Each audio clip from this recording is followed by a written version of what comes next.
Exodus, chapter 1. The Israelites increase. Now, these are the names of the children of Israel, which came into Egypt. Every man and his household came with Jacob: Reuben, Simeon, Levi and Judah, Issachar, Zebulun and Benjamin, Dan and Naphtali, Gad and Asher. And all the souls that came out of the loins of Jacob were 70 souls, for Joseph was in Egypt already. And Joseph died, and all his brethren, and all that generation. And the children of Israel were fruitful, and increased abundantly, and multiplied, and waxed exceedingly mighty, and the land was filled with them. Now there arose up a new king over Egypt, which knew not Joseph. And he said unto his people, Behold, the people of the children of Israel are more and mightier than we. Come, let us deal wisely with them, lest they multiply. And it come to pass that, when there falleth out any war, they join also unto our enemies, and fight against us, and so get them up out of the land. Therefore they did set over them taskmasters, to afflict them with their burdens. And they built for Pharaoh treasure cities, Pithom and Ramses. But the more they afflicted them, the more they multiplied and grew, and they were grieved because of the children of Israel. And the Egyptians made the children of Israel to serve with rigor. And they made their lives bitter with hard bondage, in mortar and in brick, and in all manner of service in the field. All their service wherein they made them serve was with rigor. And the king of Egypt spoke to the Hebrew midwives, of which the name of the one was Shiphrah, and the name of the other Puah. And he said, When ye do the office of a midwife to the Hebrew women, and see them upon the stools, if it be a son, then you will kill him, but if it be a daughter, then she shall live. But the midwives feared God, and did not, as the king of Egypt commanded them, but saved the men children alive. And the king of Egypt called for the midwives, and said unto them, Why have ye done this thing, and have saved the men children alive? And the midwives said unto Pharaoh, Because the Hebrew women are not as the Egyptian women, for they are lively, and are delivered, ere the midwives come in unto them. Therefore God dealt well with the midwives, and the people multiplied, and waxed very mighty. And it came to pass, because the midwives feared God, that he made them houses. And Pharaoh charged all his people, saying, Every son that is born ye shall cast into the river, and every daughter ye shall save alive.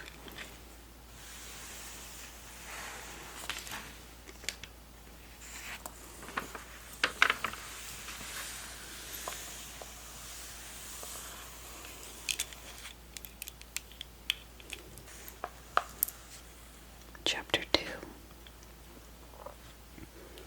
And there went a man of the house of Levi, and took to wife a daughter of Levi. And the woman conceived and bare a son. And when she saw him, that he was a goodly child, she hid him 3 months. And when she could not no longer hide him, she took for him an ark of brushels, and daubed it with slime and with pitch, and put the child therein. And she laid it in the flags by the river's brink. And his sister stood afar off, to watch what would be done to him. The daughter of Pharaoh came down to wash herself at the river,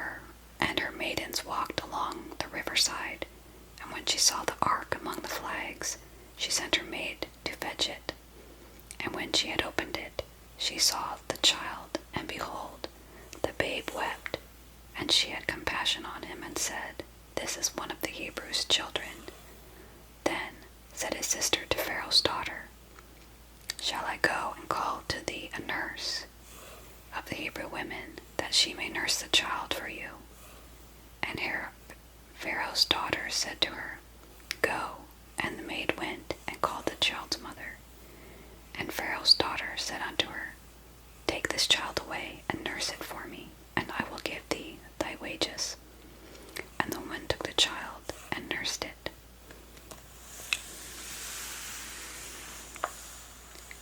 And the child grew, and she brought him unto Pharaoh's daughter, and he became her son. And she called his name Moses. And she said, "Because I drew him out of the water." It came to pass in those days, when Moses was grown, that he went out unto his brethren, and looked on their burdens. He spied on an Egyptian smiting a Hebrew, one of his brethren. And he looked this way and that way, and when he saw that there was no one there, he slew the Egyptian and hid him in the sand. And when he went out the second day, behold, 2 men of the Hebrews strove together. He said to him that did the wrong, "Wherefore smitest thou thy fellow?" And he said, "Who made thee a prince and a judge over us? Do you intend to kill us as well as you killed the Egyptian?" And Moses feared and said, "Surely this thing is known." Now when Pharaoh heard this thing, he sought to slay Moses. But Moses fled from the face of Pharaoh and dwelt in the land of Midian, and he sat down by a well. Now the priest of Midian had 7 daughters, and they came and drew water and filled the troughs to water their father's flock. And the shepherds came and drove them away, but Moses stood up and helped them and watered their flock. And when they came to Reuel, their father, he said, "How is it that ye are come so soon today?"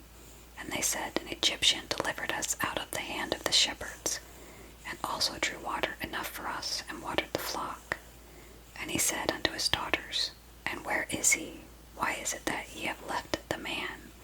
Call him, that he may eat bread." And Moses was content to dwell with the man, and he gave Moses Zipporah his daughter, and she bare him a son, and he called his name Gershom, for he said, "I have been a stranger in a strange land." And it came to pass in process of time that the king of Egypt died, and the children of Israel sighed by reason of the bondage, and they cried, and their cry came up unto God by reason of the bondage. And God heard their groaning. God remembered his covenant with Abraham, with Isaac, and Jacob. So God looked upon the children of Israel, and God had respect unto them. Chapter 3. Now Moses kept the flock of Jethro, his father-in-law, the priest of Midian, and he led the flock to the backside of the desert, and came to the mountain of God, even to Horeb. And the angel of the Lord appeared unto him in a flame of fire out of the midst of a bush. And he looked, and behold, the bush burned with fire, and the bush was not consumed. And Moses said, "I will now turn aside and see this great sight. Why does the bush not burn?" And when the Lord saw that he turned aside to see, God called unto him out of the midst of the bush, and said, "Moses, Moses." And he said, "Here am I." And he said, "Draw not nigh hither. Put off thy shoes from off thy feet, for the place where you stand is holy ground." Also he said, "I am the God of your father, the God of Abraham, Isaac, and Jacob." And Moses hid his face, for he was afraid to look upon God. And the Lord said, "I have surely seen the affliction of my people, which are in Egypt, and have heard their cry by reason of their taskmasters. For I know their sorrows. And I came down to deliver them out of the hand of the Egyptians, and to bring them out of the land unto a good land, a large land, a land flowing with milk and honey, unto the place of the Canaanites, and the Hittites, the Amorites, Perizzites, and the Hivites, the the Jebusites. Now therefore, behold, the cry of the children of Israel is come unto me, and I have also seen the oppression wherein the Egyptians oppressed them. Come now therefore, and I will send thee unto Pharaoh, that thou may bring forth my people, the children of Israel, out of Egypt. And Moses said unto God, Who am I, that I should go unto Pharaoh, and that I should bring forth the children of Israel out of Egypt? And the Lord said, Certainly I will be with thee, and this shall be a token unto thee, that I have sent thee. When thou shalt bring forth the people out of Egypt, ye shall serve God upon this mountain. And Moses said unto God, Behold, when I come unto the children of Israel, and shall say unto them, The God of your fathers has sent me unto you, and they shall say to me, What is his name? What shall I say to them? God said to Moses, I am that I am. And he said, Thus shalt thou say unto the children of Israel, I am hath sent me unto you. And God said moreover unto Moses, You shall say unto the children of Israel, The Lord God of your fathers, the God of Abraham, Isaac, and Jacob, has sent me unto you. This is my name forever, and this is my memorial unto all generations. Go and gather the elders of Israel together, and say to them, The Lord God of your fathers, the God of Abraham, Isaac, and Jacob, appeared unto me, saying, I have surely visited you, and seen that which is done to you in Egypt.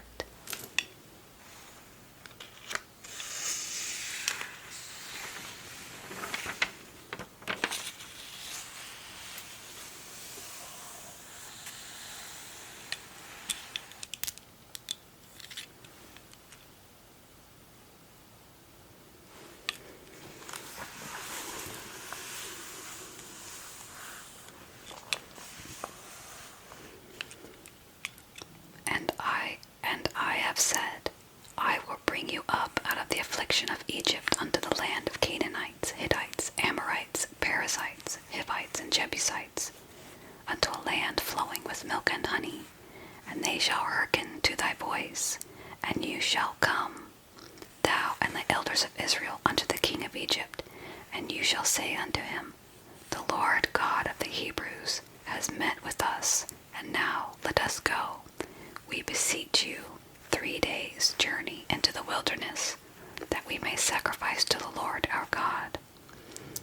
And I am sure that the king of Egypt will not let you go, no, not by a mighty hand, and I will stretch out my hand and smite Egypt with all my wonders, which I will do in the midst thereof. And after that he will let you go. And I will give this people favor in the sight of the Egyptians, and it shall come to pass that when you go, you shall not go empty, but every woman shall borrow of her neighbor, and of her that sojourneth in her house, jewels of silver and jewels of gold, raiment, and you will put them upon your sons and on your daughters, and you will spoil the Egyptians. Chapter 4. So Moses answered and said, But behold, they will not believe me, nor hear unto my voice, for they will say, The Lord has not appeared unto you. And the Lord said unto him, What is that in thine hand? And he said, A rod. And he said, Cast it on the ground. So he cast it on the ground, and it became a serpent, and Moses fled from before it. The Lord said unto Moses, Put forth thine hand, and take it by the tail, and put it forth. He put it forth in his hand, and caught it, and it became a rod in his hand, that they may believe that the Lord God of their fathers, the God of Abraham, Isaac, and Jacob, has appeared unto thee. And the Lord said furthermore unto him, Put now thine hand into thy bosom. And he put his hand into his bosom, and when he took it out, behold, his hand was leprous as snow. And he said, Put thine hand into thy bosom again. And he put his hand into his bosom again, and plucked it out of his bosom, as his other flesh. And it shall come to pass, if they will not believe thee, neither hearken to the voice of the first sign, that they will believe the voice of the latter sign. And it shall come to pass, if they will not believe also these two signs, neither hearken unto thy voice, that thou shalt take of the water of the river, and pour it upon the dry land, and the water which thou takest out of the river shall become blood upon the dry land. And Moses said unto the Lord, O my Lord, I am not eloquent, neither heretofore, nor since thou hast spoken unto thy servant, but I am slow of speech, and slow-tongued. And the Lord said unto him, Who has made man's mouth, or who makes the dumb, or deaf, or the seeing, or the blind? Have not I the Lord? Now therefore, go, and I will be with thy mouth, and teach thee what thou shalt say. And he said, O my Lord, send, I pray thee, by the hand of him whom thou wilt send. And the anger of the Lord was kindled against Moses, and he said, Is not Aaron the Levite thy brother? I know that he can speak well. And also, behold, he comes forth to meet thee, and when he sees you, he will be glad in his heart. And thou shalt speak unto him, and put words in his mouth, and I will be with thy mouth and with his mouth, and will teach you what ye shall do. And he shall be thy spokesman unto the people, and he shall be to thee instead of a mouth, and thou shalt be to him instead of God. And thou shalt take this rod in thine hand, wherewith thou shalt do signs. And Moses went and turned to Jethro his father-in-law, and said unto him, Let me go, I pray thee, and return unto my brethren which are in Egypt, and see whether they be alive or not. Jethro said to Moses, Go in peace. And the Lord said unto Moses in Midian, Go, return into Egypt, for all the men are dead which sought thy life. So Moses took his wife and his sons, and set them upon an ass, and returned to the land of Egypt. And Moses took the rod of God in his hand. And the Lord said unto Moses, When thou goest to return into Egypt, see that ye do all those wonders before Pharaoh, which I have put in thine hand. But I will harden his heart, that he shall not let the people go. And thou shalt say unto Pharaoh, Thus saith the Lord, Israel is my son, even my firstborn.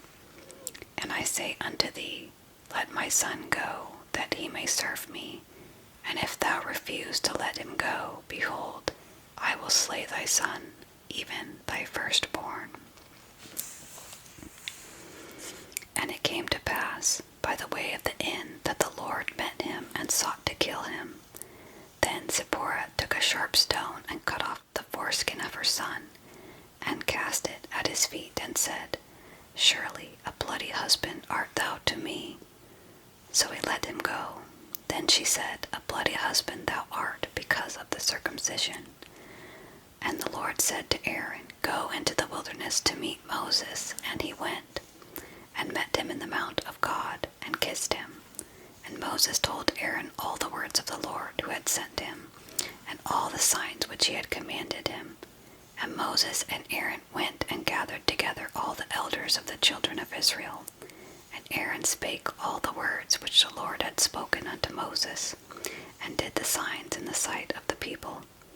And the people believed, and when they heard that the Lord had visited the children of Israel, and that he had looked upon their affliction, then they bowed their heads and worshipped.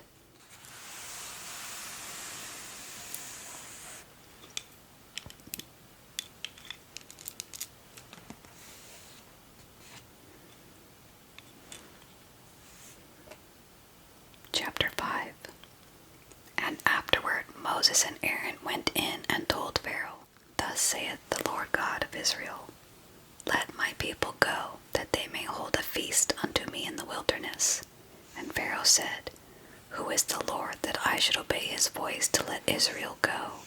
I know not the Lord, neither will I let Israel go. And they said, The God of the Hebrews has met with us. Let us go, we pray thee, 3 days' journey into the desert, and sacrifice unto the Lord our God, lest he fall upon us with pestilence or with the sword.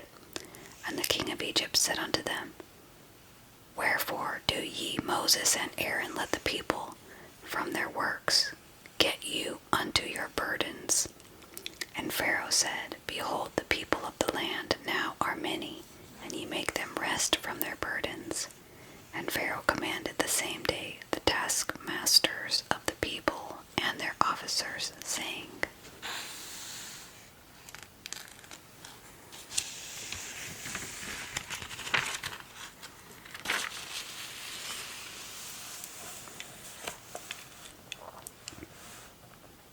Ye shall no more give the people straw to make brick, as heretofore. Let them go and gather straw for themselves, and the tale of the bricks which they did make heretofore, ye shall lay upon them.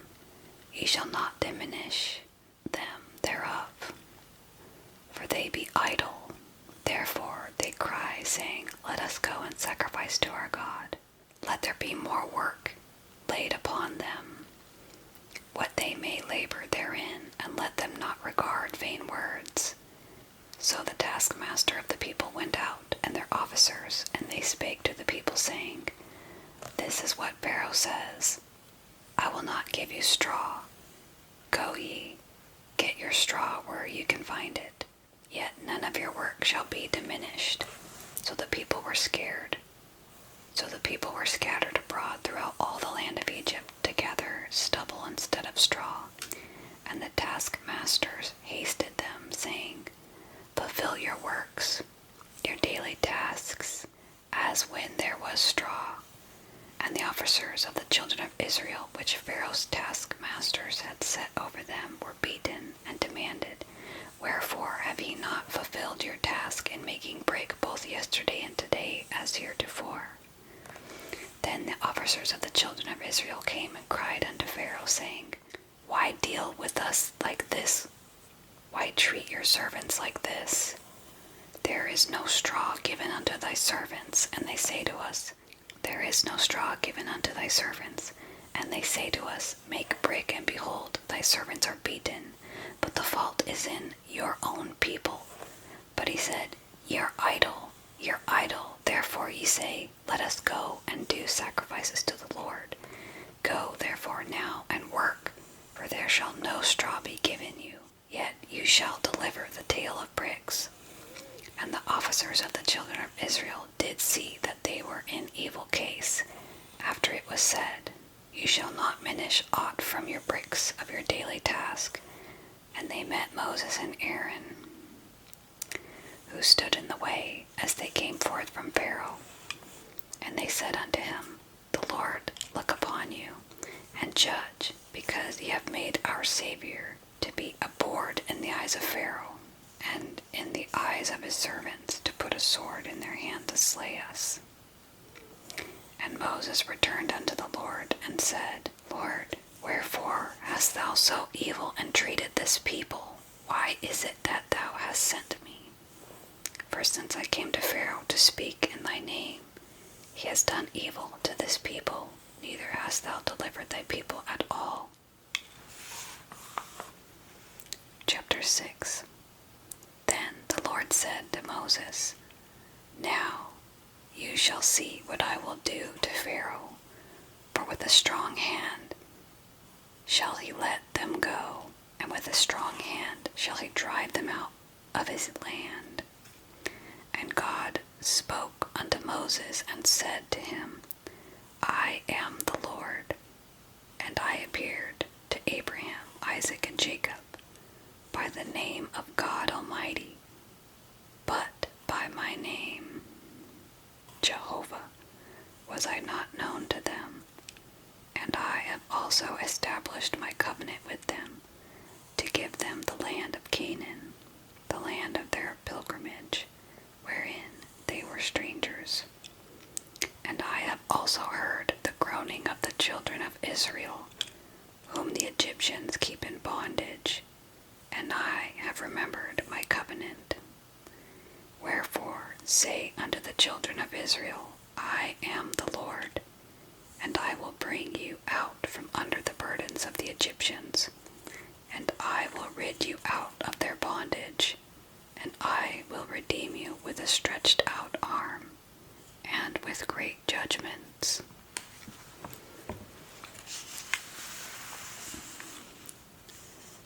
And I will take you to me for a people, and I will be to you a God, and ye shall know that I am the Lord your God, which brings you out from under the burdens of the Egyptians. And I will bring you in unto the land concerning which I did swear to give to Abraham, Isaac, and Jacob, and I will give it to you for an heritage.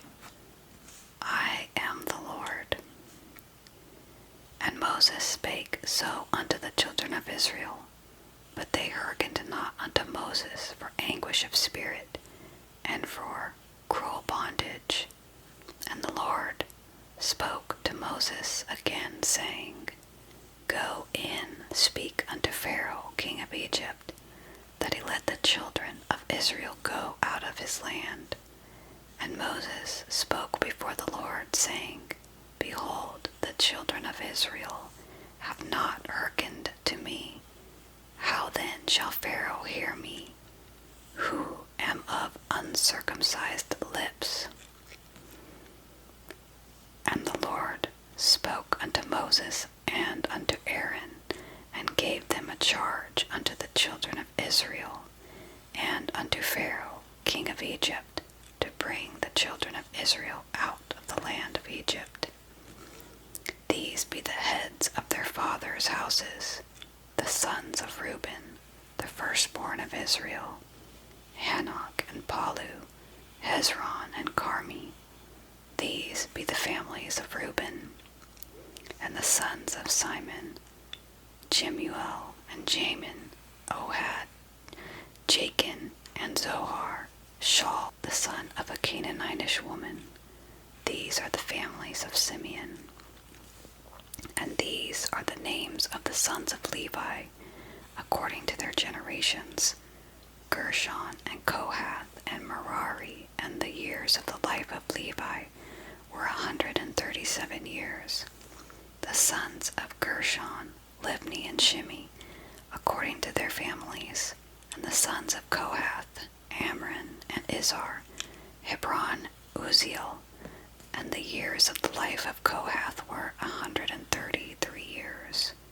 The sons of Merari, Mahali and Mushi. These are the families of Levi according to their generations. And Amram took him Jochebed, his father's sister, to wife, and she bare him Aaron and Moses. And the years of the life of Amram were 137 years.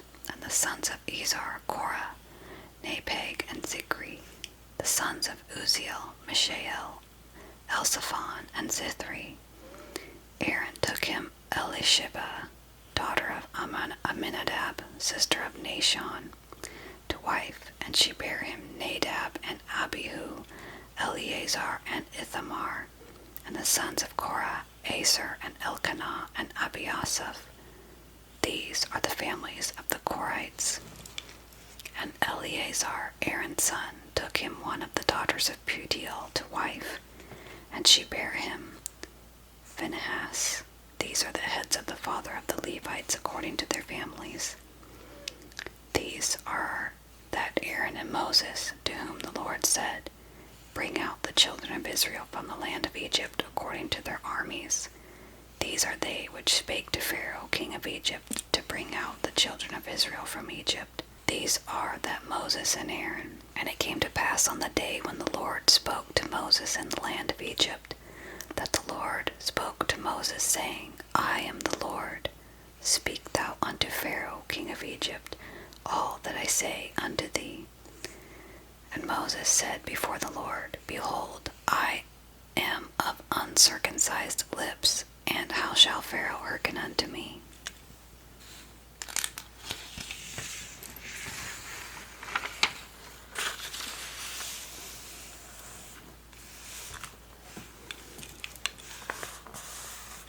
And the Lord said unto Moses, See, I have made thee a god to Pharaoh, and Aaron thy brother shall be thy prophet. Thou shalt speak all that I command thee, and Aaron thy brother shall speak unto Pharaoh, that he send the children of Israel out of his land.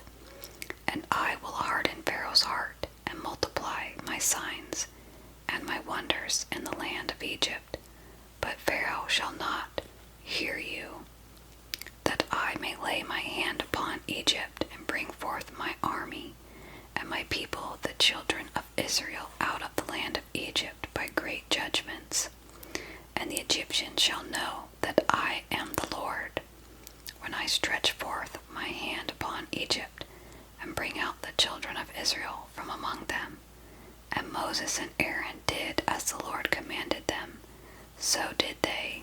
And Moses was 80 years old, and Aaron 83 years old, when they spoke unto Pharaoh. And the Lord spoke unto Moses and Aaron, saying, When Pharaoh shall speak to you, saying, Show me a miracle, then you shall say unto Aaron, Take your rod, and cast it before Pharaoh, and it shall become a serpent. And Moses and Aaron went in unto Pharaoh, and they did as the Lord had commanded.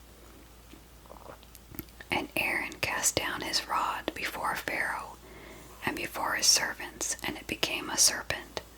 Then Pharaoh also called the wise men and the sorcerers.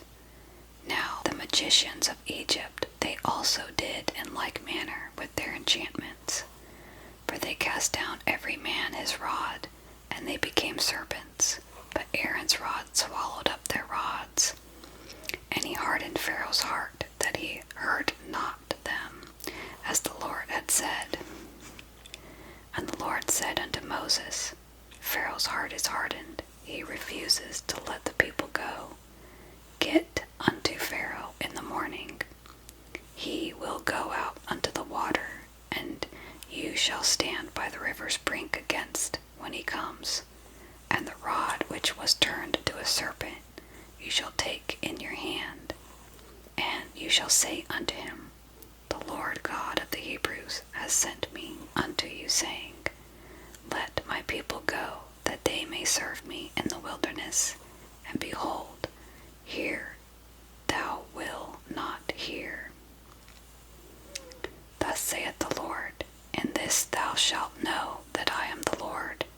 Behold, I will smite the rod that is in my hand upon the waters which are in the river, and they shall be turned to blood. And the fish that is in the river shall die, and the river shall stink, and the Egyptians shall loathe to drink of the water of the river. And the Lord spoke to Moses, saying, Say unto Aaron, Take thy rod, and stretch out thine hand upon the waters of Egypt, upon their streams, upon their rivers, and upon their ponds, and upon their pools of water, that they may become blood, and that there may be blood throughout all the land of Egypt, both in vessels of wood and in vessels of stone. And Moses and Aaron did so as the Lord commanded, and he lifted up the rod and smote the waters that were in the river, in the sight of Pharaoh, and in the sight of his servants, and all the waters that were in the river were turned to blood. And the fish that was in the river died, and the river stank, and the Egyptians could not drink of the water of the river, and there was blood throughout all the land of Egypt. And the magicians of Egypt did so with their enchantments, and Pharaoh's heart was hardened, neither did he hearken unto them as the Lord had said. And Pharaoh turned and went into his house, neither did he set his heart to this also. And all the Egyptians digged round about the river for water to drink, for they could not drink of the water of the river. And 7 days were fulfilled after that the Lord had smitten the river. Chapter 8. And the Lord spake unto Moses, Go unto Pharaoh, and say unto him, Thus saith the Lord, Let my people go, that they may serve me. And if thou refuse to let them go, behold, I will smite all thy borders with frogs, and the river shall bring forth frogs abundantly, which shall go up and come into your house and into your bedchamber, and upon your bed, and into the house of your servants, and upon your people, and into the ovens, and into the kneading troughs. And the frog shall come up both on you and on your people, and upon all your servants. And the Lord spoke unto Moses, Say unto Aaron, Stretch forth thine hand with thy rod over the streams, over the rivers and the ponds, and cause frogs to come upon the land of Egypt. And Aaron stretched out his hand over the waters of Egypt, and the frogs came up and covered the land of Egypt. And the magicians did so with their enchantments, and brought up frogs upon the land of Egypt. Then Pharaoh called for Moses and Aaron, and said, Entreat the Lord, that he may take away the frogs from me, and from my people, and I will let the people go, that they may do sacrifice unto the Lord. And Moses said unto Pharaoh, Glory over me, when shall I entreat for thee, and for thy servants, and for your people, to destroy the frogs from you and your houses, that they may remain in the river only? And he said, Tomorrow. He said, Be it according to thy word, that you may know that there is none like unto the Lord our God. And the frog shall depart from you, and from your houses, and from your servants, and from your people. They shall remain in the river only. And Moses and Aaron went out from Pharaoh, and Moses cried unto the Lord because of the frogs which he had brought against Pharaoh. And the Lord did according to the word of Moses, and the frogs died out of the houses, the villages, and the fields. And they gathered them together upon heaps, and the land stank. But when Pharaoh saw that there was respite, he hardened his heart, and hearkened not unto them, as the Lord had said. And the Lord said unto Moses, Say unto Aaron, Stretch out thy rod, and smite the dust of the land, that it may become lice throughout all the land of Egypt. And they did so, for Aaron stretched out his hand with his rod, and smote the dust of the earth, and it became lice in man and in beast. All the dust of the land became lice throughout all the land of Egypt. And the magicians did so with their enchantments to bring forth lice, but they could not. So there were lice upon man and upon beast. Then the magician said unto Pharaoh, This is the finger of God. And Pharaoh's heart was hardened, and he hearkened not unto them, as the Lord had said.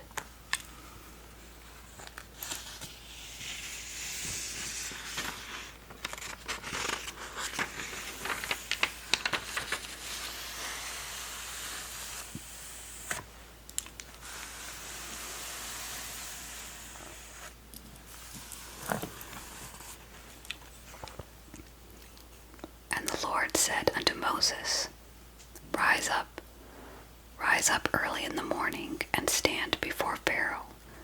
Lo, he comes forth to the water, and say unto him, Thus saith the Lord, Let my people go, that they may serve me. Else if you will not let my people go, behold, I will send swarms of flies upon thee, and upon thy servants, and upon thy people, and into your houses, and the houses of the Egyptians shall be full of swarms of flies, and also the ground whereon they are. And I will sever in that day the land of Goshen, in which my people dwell, that no swarms of flies shall be there, to the end thou mayest know that I am the Lord in the midst of the earth. And I will put a division between my people and your people. Tomorrow shall this sign be. And the Lord did so. And there came a grievous swarm of flies into the house of Pharaoh, and into his servants' houses, and into all the land of Egypt. The land was corrupted by reason of the swarm of flies. And Pharaoh called for Moses and for Aaron and said, Go, ye sacrifice to your God in the land. And Moses said, It is not good so to do, for we shall sacrifice the abomination of the Egyptians to the Lord our God. Look, shall we sacrifice the abomination of the Egyptians before their eyes, and will they not stone us? We will go 3 days' journey into the wilderness and sacrifice to the Lord our God, as he shall command us. And Pharaoh said, I will let you go, that ye may sacrifice to the Lord your God in the wilderness. Only you shall not go very far away. Entreat for me. And Moses said, Behold, I go out from thee, and I will entreat the Lord, that the swarms of flies may depart from Pharaoh, from his servants, and from his people tomorrow. But let not Pharaoh deal deceitfully any more, in not letting the people go to sacrifice to the Lord. And Moses went out from Pharaoh and entreated the Lord, and the Lord did according to the word of Moses, and he removed the swarms of flies from Pharaoh, from his servants, and from his people there remained not one. And Pharaoh hardened his heart at this time also, neither would he let the people go. Chapter 9. Then the Lord said unto Moses, Go unto Pharaoh, and tell him, Thus saith the Lord God of the Hebrews, Let my people go, that they may serve me. For if thou refuse to let them go, and will hold them still, behold, the hand of the Lord is upon thy cattle, which is in the field, upon the horses, upon the asses, upon the camels, the oxen, the sheep. There shall be a very grievous murrain. And the Lord shall sever between the cattle of Israel and the cattle of Egypt, and there shall nothing die of all that is the children of Israel. And the Lord appointed a set time, saying, Tomorrow the Lord shall do this thing in the land. And the Lord did that thing on the next day, and all the cattle of Egypt died, but of the cattle of the children of Israel not one perished. And behold, there was not one of the cattle of the Israelites dead. And the heart of Pharaoh was hardened, and he did not let the people go. And the Lord said unto Moses and unto Aaron, Take to you handfuls of ashes of the furnace, and let Moses sprinkle it toward the heaven in the sight of Pharaoh, and it shall become small dust in all the land of Egypt, and shall be a boil breaking forth with plains upon man and upon beast throughout all the land of Egypt. And they took ashes of the furnace and stood before Pharaoh and Moses, sprinkling it up toward heaven, and it became a boil breaking forth with plains upon man and upon beast. And the magicians could not stand before Moses because of the boils, for the boil was upon the magicians and upon all the Egyptians. And the Lord hardened the heart of Pharaoh, and he hearkened not unto them, as the Lord had spoken unto Moses.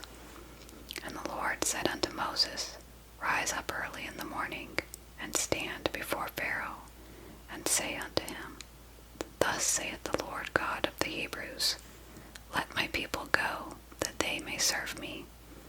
For I will at this time send all my plagues upon thine heart, and upon thy servants, and upon thy people, that thou mayest know that there is none like me in all the earth.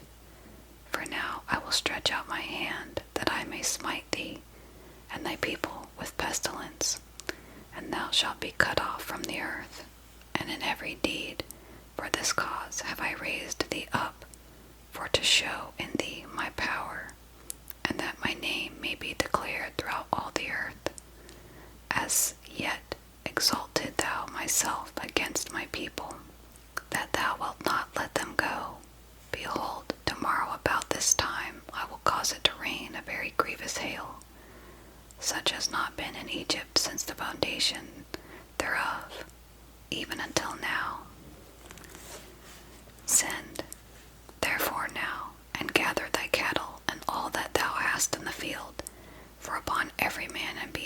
shall be found in the field, and shall not be brought home. The hail shall come down upon them, and they shall die. He that feared the word of the Lord among the servants of Pharaoh made his servants and his cattle flee into the houses. And he that regarded not the word of the Lord left his servants and his cattle in the field. And the Lord said unto Moses, Stretch forth your hand toward heaven, that there may be hail in all the land of Egypt, upon man, and upon beast, and upon every herb of the field, throughout the land of Egypt. And Moses stretched forth his rod toward heaven, and the Lord sent thunder and hail, and the fire ran along upon the ground, and the Lord rained hail upon the land of Egypt. So there was hail and fire mingled with the hail, very grievous, such as there was none like it in all the land of Egypt, since it became a nation. And the hail smote throughout all the land of Egypt, all that was in the field, both man and beast. And the hail smote every herb of the field, and broke every tree of the field. Only in the land of Goshen, where the children of Israel were, was there no hail. And Pharaoh sent and called for Moses and Aaron, and said to them, I have sinned this time. The Lord is righteous, and I and my people are wicked. Entreat the Lord, for it is enough that there be no more mighty thunderings and hail, and I will let you go, and you shall stay no longer.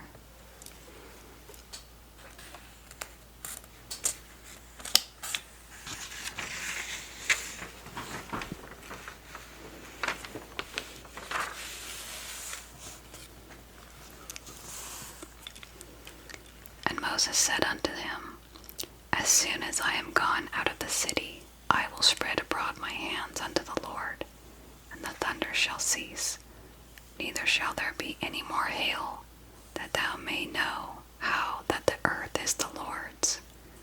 But as for thee and your servants, I know that ye will not yet fear the Lord God. And the flax and the barley was smitten, for the barley was in the ear, and the flax was bold. But the wheat and the rye were not smitten, for they were not grown up. And Moses went out of the city from Pharaoh, and spread abroad his hands unto the Lord. And the thunders and hail ceased, and the rain was not poured upon the earth. And when Pharaoh saw that the rain and the hail and the thunders were ceased, he sinned yet more, and hardened his heart, he and his servants, and the heart of Pharaoh was hardened, neither would he let the children of Israel go, as the Lord spoke by Moses. Chapter 10. And the Lord said unto Moses, Go in unto Pharaoh, for I have hardened his heart, and the heart of his servants, that I might show these my signs before him, and that you may tell in the ears of thy son and of thy son's son what things I have brought in Egypt, and my signs which I have done among them, that they may know how that I am the Lord. And Moses and Aaron came in unto Pharaoh, and said to him, Thus says the Lord God of the Hebrews, How long will you refuse to humble thyself before me? Let my people go, that they may serve me. Or else, if you refuse to let my people go, behold, tomorrow I will bring the locusts into your coast, and they shall cover the face of the earth, that one cannot be able to see the earth, and they shall eat the residue of that which is escaped, which remains unto you from the hail, and shall eat every tree which which you grow for you out of the field. And they shall fill thy houses, and the houses of all thy servants, and the houses of all the Egyptians, which neither thy fathers nor thy fathers' fathers have seen since the day that they were upon the earth unto this day. And he turned himself and went out from Pharaoh. And Pharaoh's servants said unto him, How long shall this man be a snare unto us? Let the men go, that they may serve the Lord their God. Know you not yet that Egypt is destroyed? And Moses and Aaron were brought again unto Pharaoh, and he said unto them, Go serve the Lord your God. But who are they that should go? And Moses said, We will go with our young and with our old, with our sons and with our daughters, with our flocks and with our herds will we go. For we must hold a feast unto the Lord. And he said unto them, Let the Lord be so with you, as I will let you go. And your little ones, look to it, for evil is before you. Not so, go now ye that are men, and serve the Lord, for that ye did desire, and they were driven out from Pharaoh's presence. And the Lord said unto Moses, Stretch out your hand over the land of Egypt for the locusts, that they may come up upon the land of Egypt, and eat every herb of the land, even all that the hail has left.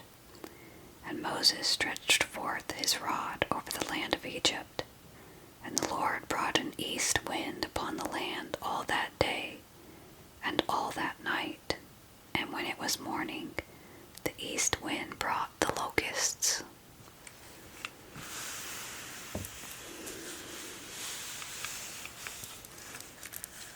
And the locusts went up over all the land of Egypt, and rested in all the coasts of Egypt.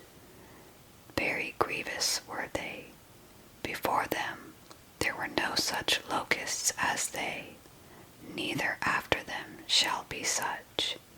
For they covered the face of the whole earth, so that the land was darkened, and they did eat every herb of the land, and all the fruit of the trees, which the hail had left. And there remained not any green thing in the trees, or in the herbs of the field, through all the land of Egypt. Then Pharaoh called for Moses and Aaron in haste, and he said, I have sinned against the Lord your God and against you. Now go, therefore, forgive, I pray thee, my sin only this once, and entreat the Lord your God, that he may take away from me this death only. And he went out from Pharaoh and entreated the Lord, and the Lord turned a mighty strong west wind, which took away the locusts, and cast them into the Red Sea. There remained not one locust in all the coasts of Egypt. But the Lord hardened Pharaoh's heart, so that he would not let the children of Israel go. And the Lord said unto Moses, Stretch out thine hand toward heaven, that there may be darkness over the land of Egypt, even darkness which may be felt. And Moses stretched forth his hand toward heaven, and there was a thick darkness in all the land of Egypt 3 days. They saw not one another, neither rose any from his place for 3 days, but all the children of Israel had light in their dwellings. And Pharaoh called unto Moses and said, Go ye, serve the Lord, only let your flocks and your herds be stayed. Let your little ones also go with you. And Moses said, You must give us all sacrifices and burnt offerings, that we may sacrifice unto the Lord our God. Our cattle also shall go with us. There shall not one hoof be left behind, for thereof must we take to serve the Lord our God. And we know not with what we must serve the Lord until we come hither. Pharaoh's heart, and he would not let them go. And Pharaoh said unto him, Get thee from me, take heed to thyself, see my face no more. For in that day thou seest my face, thou shalt die. And Moses said, Thou hast spoken well, I will see thy face again no more. Chapter 11. And the Lord said unto Moses, Yet will I bring one plague more upon Pharaoh and upon Egypt. Afterwards he will let you go hence. When he shall let you go, he shall surely thrust you out together. Speak now in the ears of the people, and let every man borrow of his neighbor, and every woman of her neighbor, jewels of silver, and jewels of gold. And the Lord gave the people favor in the sight of the Egyptians. Moreover, the man, Moses, was very great in the land of Egypt, in the sight of Pharaoh's servants, and in the sight of the people. And Moses said, Thus saith the Lord, About midnight will I go out into the midst of Egypt, and all the firstborn in the land of Egypt shall die, from the firstborn of Pharaoh that sitteth upon his throne, even unto the firstborn of the maidservant that is behind the mill, and all the firstborn of the beasts. And there shall be a great cry throughout all the land of Egypt, such as there was none like it, nor shall be like it any more.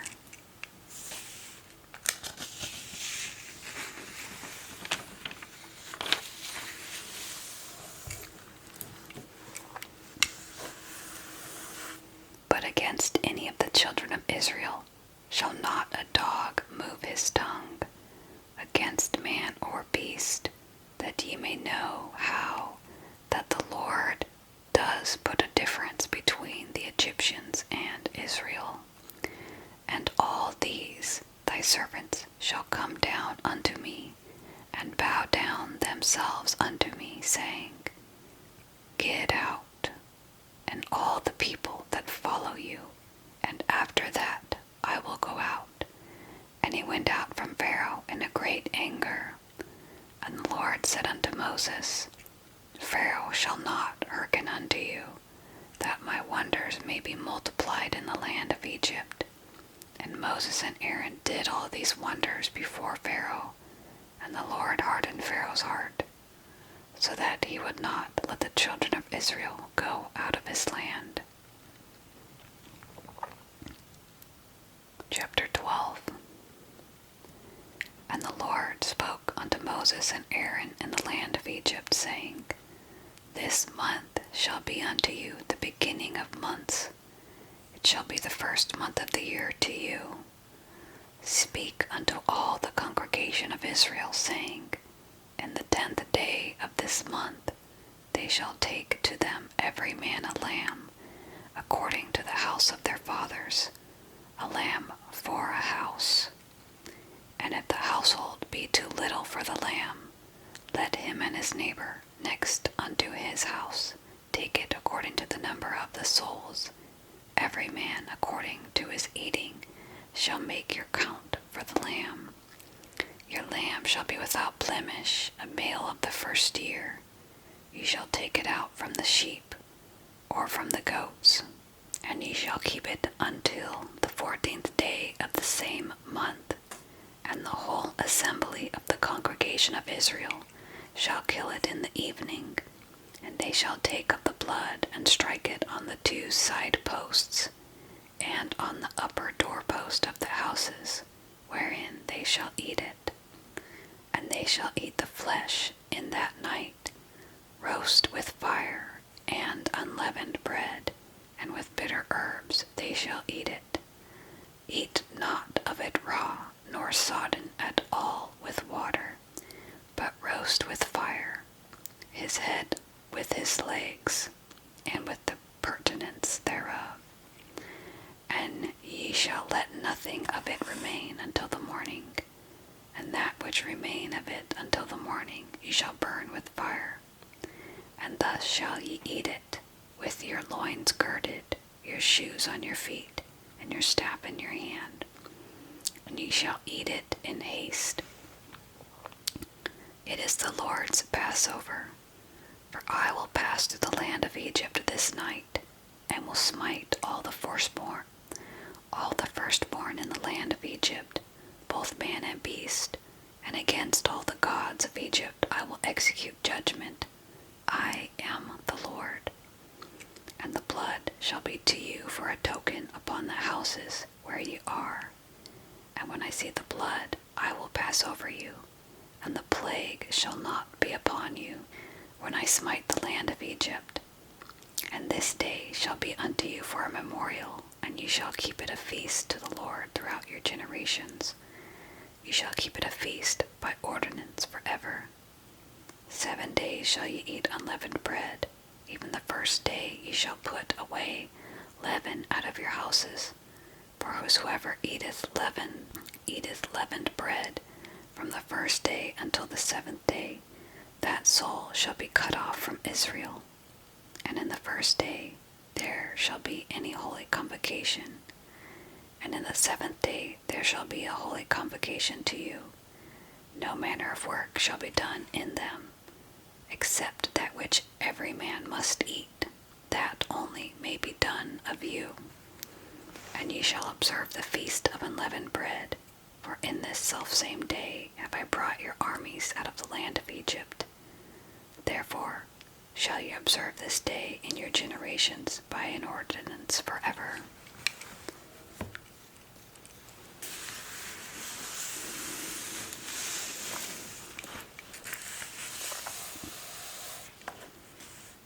In the first month, on the 14th day of the month at even, ye shall eat unleavened bread until the 21st day of the month.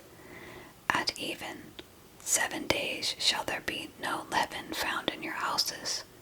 For whosoever eateth that which is leavened, even that soul shall be cut off from the congregation of Israel, whether he be a stranger or born in the land. Ye shall eat nothing leavened. In all your habitations shall ye eat unleavened bread. Then Moses called for all the elders of Israel, and said unto them, Draw out, and take you a lamb according to your families, and kill the Passover. And ye shall take a bunch of hyssop, and dip it in the blood that is in the basin, and strike the lintel and the 2 side posts with the blood that is in the basin. And none of you shall go out at the door of his house until the morning, for the Lord will pass through to smite the Egyptians. And when he sees the blood upon the lintel and on the 2 side posts, the Lord will pass over the door, and will not suffer the destroyer to come into your houses to smite you. And ye shall observe this thing for an ordinance to you and to your sons forever. And it shall come to pass, when ye be come to the land which the Lord will give you according as he has promised, that ye shall keep this service. And it shall come to pass, when your children shall say unto you, What mean ye by this service? That you will say, It is the sacrifice of the Lord's Passover, who passed over the houses of the children of Israel in Egypt, when he smote the Egyptians and delivered our houses. And the people bowed the head and worshipped, and the children of Israel went away and did as the Lord had commanded Moses and Aaron, so did they.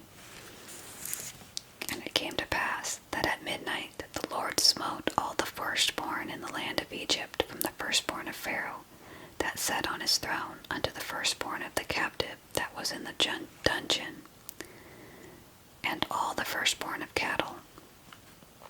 And Pharaoh rose up in the night, he and all his servants, and all the Egyptians, and there was a great cry in Egypt, for there was not a house where there was not one dead. And he called for Moses and Aaron by night, and said, Rise up and get you forth from among my people, both you and the children of Israel, and go serve the Lord as you have said. Also take your flocks and your herds, as you have said, and be gone, and bless me also. And the Egyptians were urgent upon the people that they might send them out of the land in haste, for they said, We be all dead men. And the people took their dough before it was leavened, their kneading troughs being bound up in their clothes upon their shoulders. And the children of Israel did according to the word of Moses. And they borrowed of the Egyptians jewels of silver and jewels of gold and raiment. And the Lord gave the people favor in the sight of the Egyptians, so that they lent unto them such things as they required. And they spoiled the Egyptians. And the children of Israel journeyed from Ramses to Succoth, about 600,000 on foot that were men, beside children, and a mixed multitude went up also with them, and flocks and herds, even very much cattle.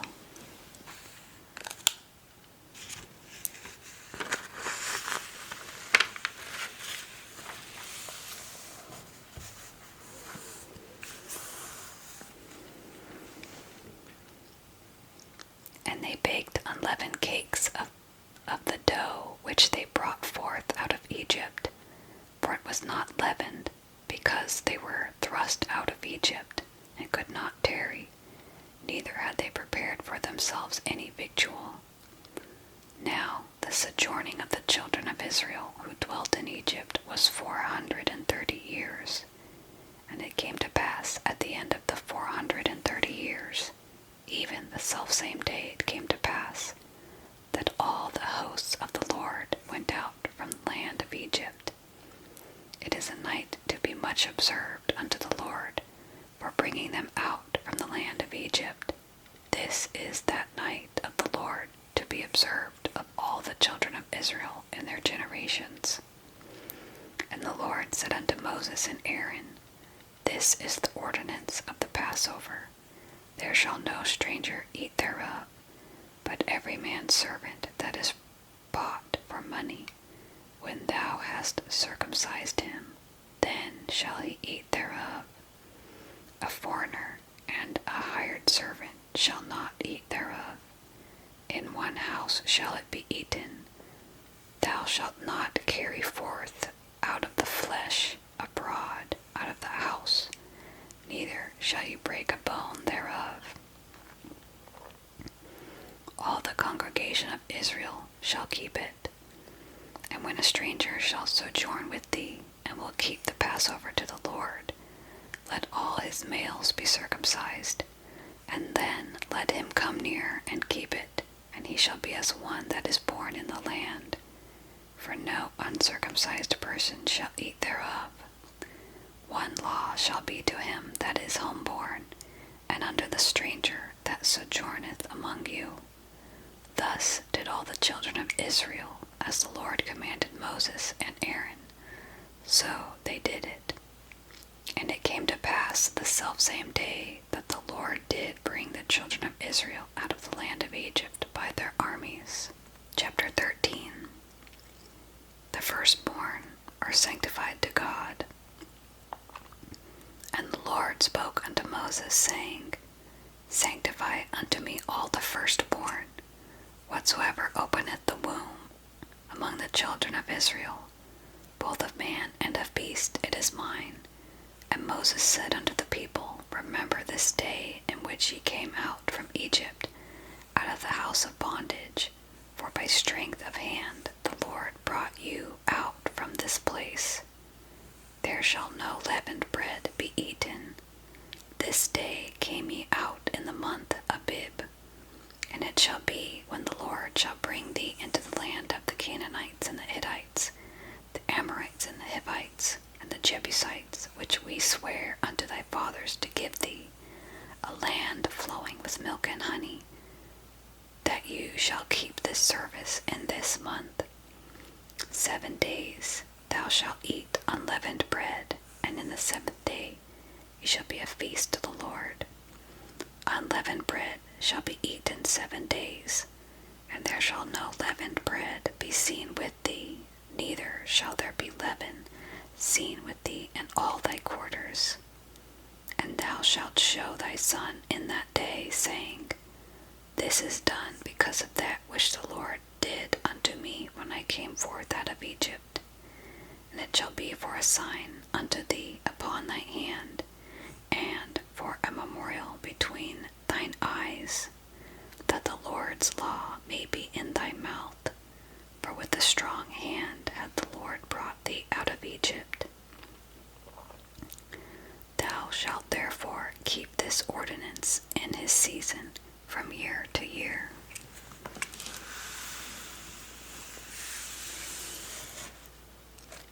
And it shall be, when the Lord shall bring thee into the land of the Canaanites, as he sware unto thee and to thy fathers, and shall give it to thee, that thou shalt set apart unto the Lord all that openeth the matrix, and every firstling that cometh of a beast which thou hast, the male shall be the Lord's.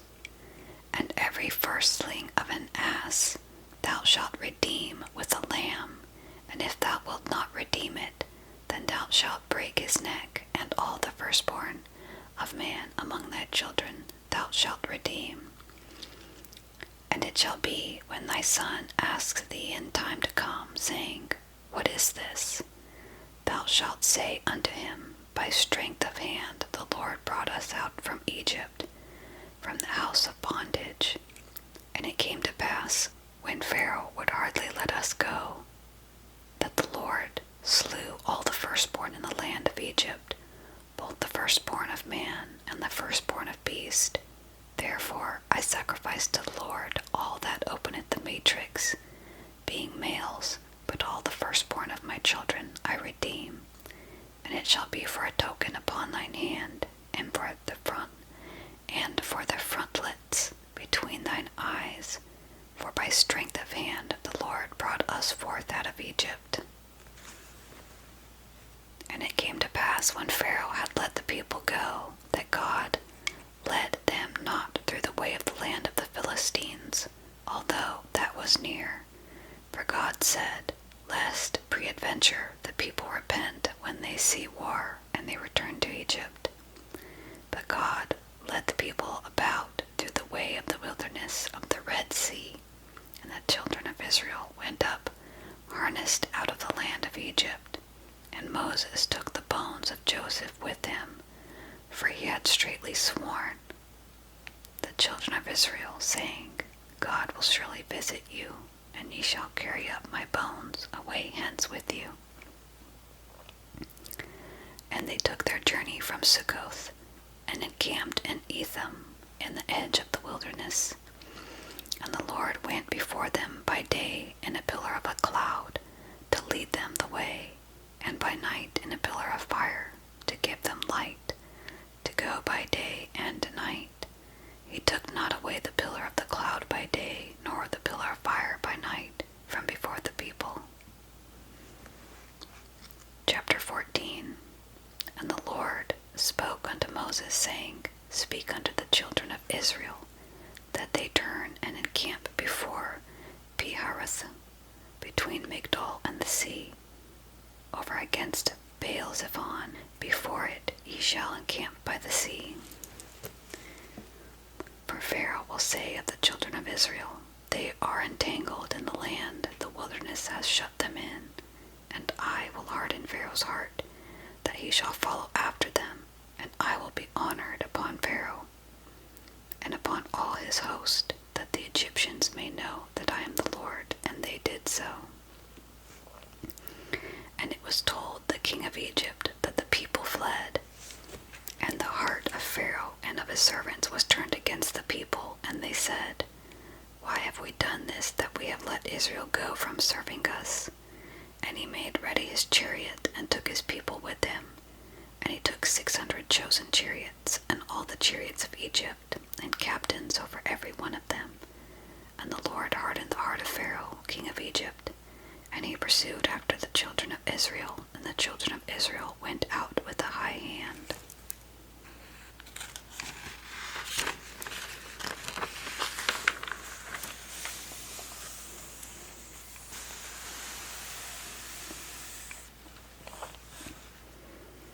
But the Egyptians pursued after them all the horses and chariots of Pharaoh and his horsemen, and his army, and overtook them encamping by the sea, beside Piharoth, before Baal-zephon.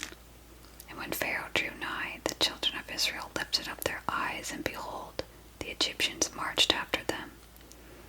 And they were so sore afraid that the children of Israel cried out unto the Lord.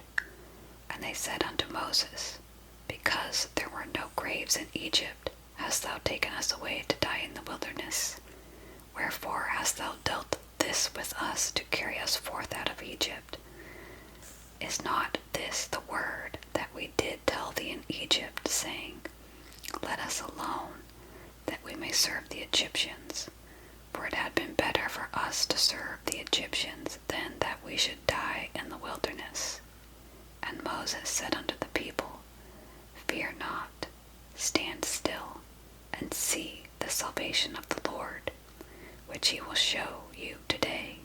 For the Egyptians whom you have seen today, you shall see them again no more forever.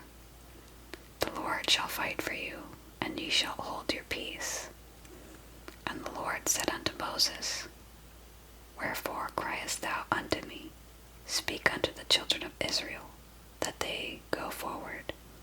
But lift thou up thy rod, and stretch out your hand over the sea, and divide it. And the children of Israel shall go on dry ground through the midst of the sea. And I, behold, I will harden the hearts of the Egyptians, and they shall follow them. And I will get me honor upon Pharaoh, and upon all his host, upon his chariots, and upon his horsemen. And the Egyptians shall know that I am the Lord, when I have gotten me honor upon Pharaoh, upon his chariots and his horsemen. And the angel of God, which went before the camp of Israel, removed and went behind them, and the pillar of the cloud went from before their face, and stood behind them. And it came between the camp of the Egyptians and the camp of Israel, and it was a cloud and darkness to them, but it gave light by night to these, so that the one came not near the other all night. And Moses stretched out his hand over the sea, and the Lord caused the sea to go back by a strong east wind all that night, and made the sea dry land, and the waters were divided. And the children of Israel went into the midst of the sea upon the dry ground, and the waters were a wall unto them on their right hand and unto their left. And the Egyptians pursued and went in after them to the midst of the sea, even all Pharaoh's horses, his chariots, and his horsemen. And it came to pass that in the morning watch the Lord looked unto the host of the Egyptians through the pillar of fire and of the cloud, and troubled the host of the Egyptians, and took off their chariot wheels, that they drave them heavily, so that the Egyptians said, Let us flee from the face of Israel, for the Lord fights for them against the Egyptians.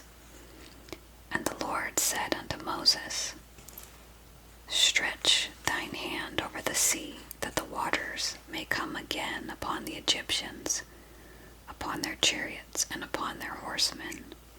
And Moses stretched forth his hand over the sea, and the sea returned his strength, when the morning appeared, and the Egyptians fled against it, and the Lord overthrew the Egyptians in the midst of the sea. And the waters returned, and covered the chariots and the horsemen, and all the host of Pharaoh that came into the sea after them. There remained not so much as one of them. But the children of Israel walked upon dry land in the midst of the sea, and the waters were a wall unto them on their right hand and on their left. Thus saith the Lord, saved Israel that day out of the hand of the Egyptians. And Israel saw the Egyptians dead upon the seashore. And Israel saw that great work which the Lord did upon the Egyptians. And the people feared the Lord, and believed the Lord, and his servant Moses. Chapter 15. Then sang Moses and the children of Israel this song unto the Lord. and spoke, saying, I will sing unto the Lord, for he has triumphed gloriously. The horse and his rider has he thrown into the sea. The Lord is my strength and song, and he is become my salvation. He is my God, and I will prepare him a habitation, my father's God, and I will exalt him. The Lord is a man of war. The Lord is his name. Pharaoh's chariots and his host has he cast into the sea. His chosen captains also are drowned in the Red Sea. The depths have covered them. They sank onto the bottom as a stone. Thy right hand, O Lord, is become glorious in power. Thy right hand, O Lord, has dashed in pieces in the enemy. And the greatness of thine excellency thou hast overthrown them that rose up against thee. Thou sentest forth thy wrath, which consumed them as stubble. And with the blast of thy nostrils the waters were gathered together. The floods stood upright as a heap, and the depths were congealed in the heart of the sea. The enemy said, I will pursue, I will overtake, I will divide the spoil. My lust shall be satisfied upon them. I will draw my sword. My hand shall destroy them. Thou didst blow with thy wind. The sea covered them. They sank as lead in the mighty waters. Who is like unto thee, O Lord, among the gods? Who is like thee, glorious in holiness, fearful in praises, doing wonders? Thou stretchedst out thy right hand. The earth swallowed them. Thou in thy mercy hast led forth the people which thou hast redeemed. Thou hast guided them in thy strength unto your holy habitation. The people shall hear and be afraid. Sorrow shall take hold on the inhabitants of Palestina. Then the dukes of Edom shall be amazed. The mighty men of Moab, trembling, shall take hold upon them. All the inhabitants of Canaan shall melt away. Fear and dread shall fall upon them. By the greatness of thine arm they shall be as still as stone. Till thy people pass over, O Lord, till the people pass over which thou hast purchased. Thou shalt bring them in and plant them in the mountain of thine inheritance, in the place, O Lord, which thou hast made for thee to dwell in the sanctuary, O Lord, which thy hands have established. The Lord shall reign forever and ever, for the horse of Pharaoh went in with his chariots and with his horsemen into the sea, and the Lord brought again the waters of the sea upon them. But the children of Israel went on dry land in the midst of the sea. And Miriam, the prophetess, the sister of Aaron, took a timbrel in her hand, and all the women went out after her with timbrels and with dances.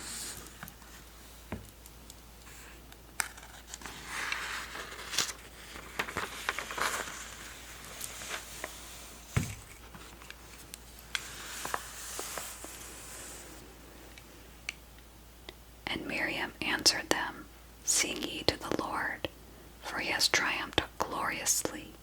The horse and his rider has he thrown into the sea. So Moses brought Israel from the Red Sea, and they went out into the wilderness of Shur. And they went 3 days in the wilderness, and found no water. And when they came to Marah, they could not drink of the waters of Marah, for they were bitter. Therefore the name of it was called Marah. And the people murmured against Moses, saying, What shall we drink? And he cried unto the Lord, and the Lord showed him a tree, which when he had cast into the waters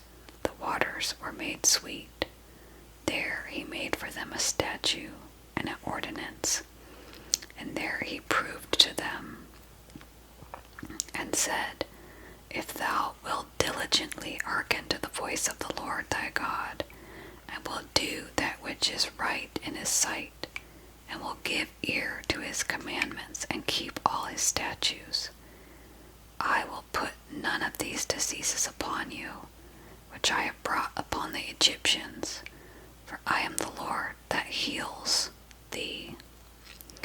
And they came to Elim, where were 12 wells of water, and 70 palm trees, and they encamped there by the waters. Chapter 16. And they took their journey from Elim, and all the congregation of the children of Israel came unto the wilderness of Sin, which is between Elim and Sinai, on the 15th day of the 2nd month, after their departing out of the land of Egypt. And the whole congregation of the children of Israel murmured against Moses and Aaron in the wilderness. And the children of Israel said unto them, Would to God we had died by the hand of the Lord in the land of Egypt, when we sat by the flesh pots, and when we did eat bread to the full. For ye have brought us forth into this wilderness to kill this whole assembly with hunger. Then said the Lord unto Moses, Behold, I will rain bread from heaven for you, and the people shall go out and gather a certain rate every day, that I may prove them whether they will walk in my law or not. And it shall come to pass that on the 6th day they shall prepare that which they bring in, and it shall be twice as much as they gather daily. And Moses and Aaron said unto all the children of Israel, At even, then ye shall know that the Lord has brought you out from the land of Egypt. And in the morning, then ye shall see the glory of the Lord, for that he hears your murmurings against the Lord. And what are we, that ye murmur against us? And Moses said, This shall be when the Lord shall give you in the evening flesh to eat, and in the morning bread to the full, for that the Lord hears your murmurings which you murmur against him. And what are we? Your murmurings are not against us, but against the Lord. And Moses spoke to Aaron, and said, Say unto all the congregation of the children of Israel, Come near before the Lord, for he has heard your murmurings. And it came to pass, as Aaron spoke unto the whole congregation of the children of Israel, that they looked toward the wilderness, and behold, the glory of the Lord appeared in the cloud.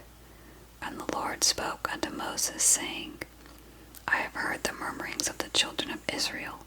Speak unto them, saying, At even ye shall eat flesh, and in the morning ye shall be filled with bread, and ye shall know that I am the Lord your God. And it came to pass that at even the quails came up and covered the camp, and in the morning the dew lay round about the host. And when the dew that lay was gone, behold, upon the face of the wilderness there lay a small round thing, as the hoar frost on the ground. And when the children of Israel saw it, they said one to another, It is manna, for they did not know what it was. And Moses said to them, This is the bread which the Lord has given you to eat. This is the thing which the Lord has commanded. Gather of it every man according to his eating, an omer for every man according to the number of your persons. Take ye every man for them which are in his tents. And the children of Israel did so, and gathered some more, and some less. And when they did eat it with an omer, he that gathered much had nothing over, and he that gathered little had no lack. They gathered every man according to his eating. And Moses said, Let no man leave of it till the morning. Notwithstanding, they hearkened not unto Moses, but some of them left of it until the morning, and it bred worms and stank. And Moses was wroth with them. And they gathered it every morning, every man according to his eating, and when the sun waxed hot, it melted. the 6th day they gathered twice as much bread, 2 omers for one man, and all the rulers of the congregation came and told Moses. And he said unto them, This is that which the Lord had said, Tomorrow is the rest of the holy Sabbath unto the Lord. Bake that which ye will bake today, and seeth that ye will seethe, and that which remaineth over lay up for you to be kept until the morning. And they laid it up until the morning, as Moses had said. And it did not stink, neither was there any worm therein. And Moses said, Eat that today, for today is the Sabbath unto the Lord. Today you shall not find it in the field. 6 days ye shall gather it, but on the 7th, which is the Sabbath, it there shall be none. And it came to pass that there went out some of the people on the 7th day for to gather, and they found none. And the Lord said unto Moses, How long refuse ye to keep my commandments and my laws? See, for that the Lord has given you the Sabbath, therefore he gives you on the 6th day the bread of 2 days. Abide ye every man in his place. Let no man go out of his place on the 7th day. So the people rested on the 7th day, and the house of Israel called the name thereof Manna, and it was like coriander seed, white, and the taste of it was like wafers made with honey. And Moses said, This is the thing which the Lord commandeth, fill an omer of it to be kept for your generations, that they may see the bread wherewith I have fed you in the wilderness, when I brought you forth from the land of Egypt. And Moses said unto Aaron, Take a pot, and put an omer full of manna therein, and lay it up before the Lord, to be kept for your generations, as the Lord commanded Moses. So Aaron laid it up before the testimony to be kept. And the children of Israel did eat manna 40 years. Until they came to a land inhabited, they did eat manna, until they came unto the borders of the land of Canaan. Now an omer is the 10th part of an ephah.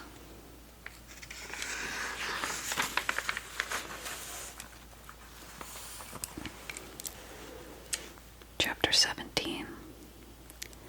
And all the congregation of the children of Israel journeyed from their wilderness of sin, after their journeys according to the commandment of the Lord, and pitched in Rephidim. And there was no water for the people to drink.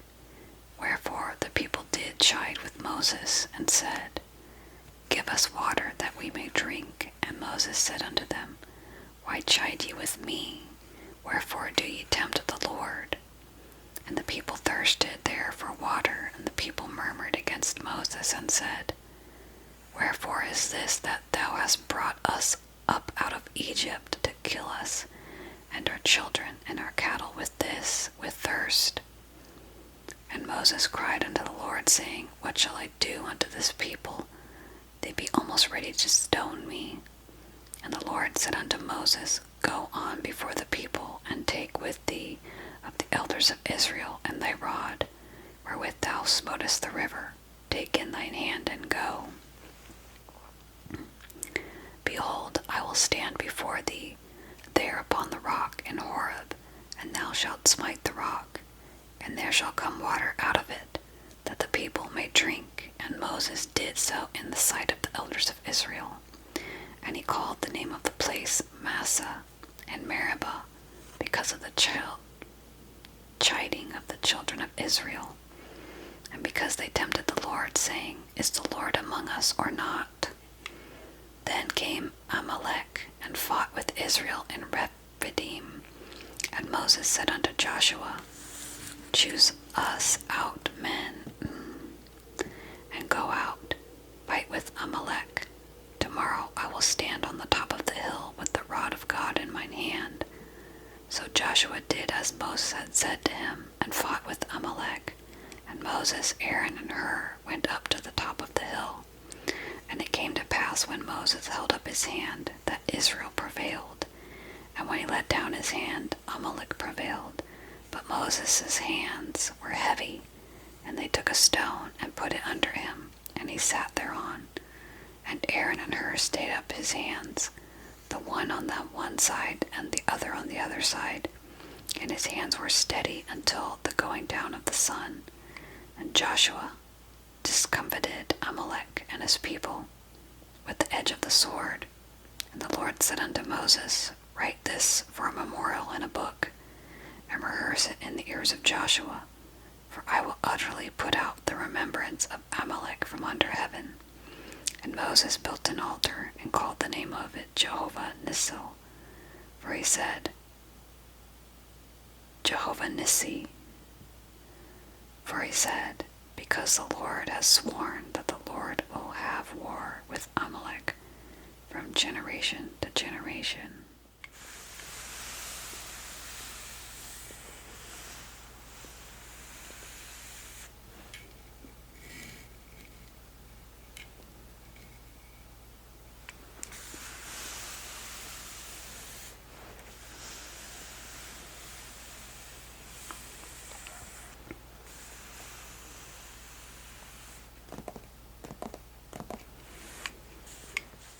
Chapter 18.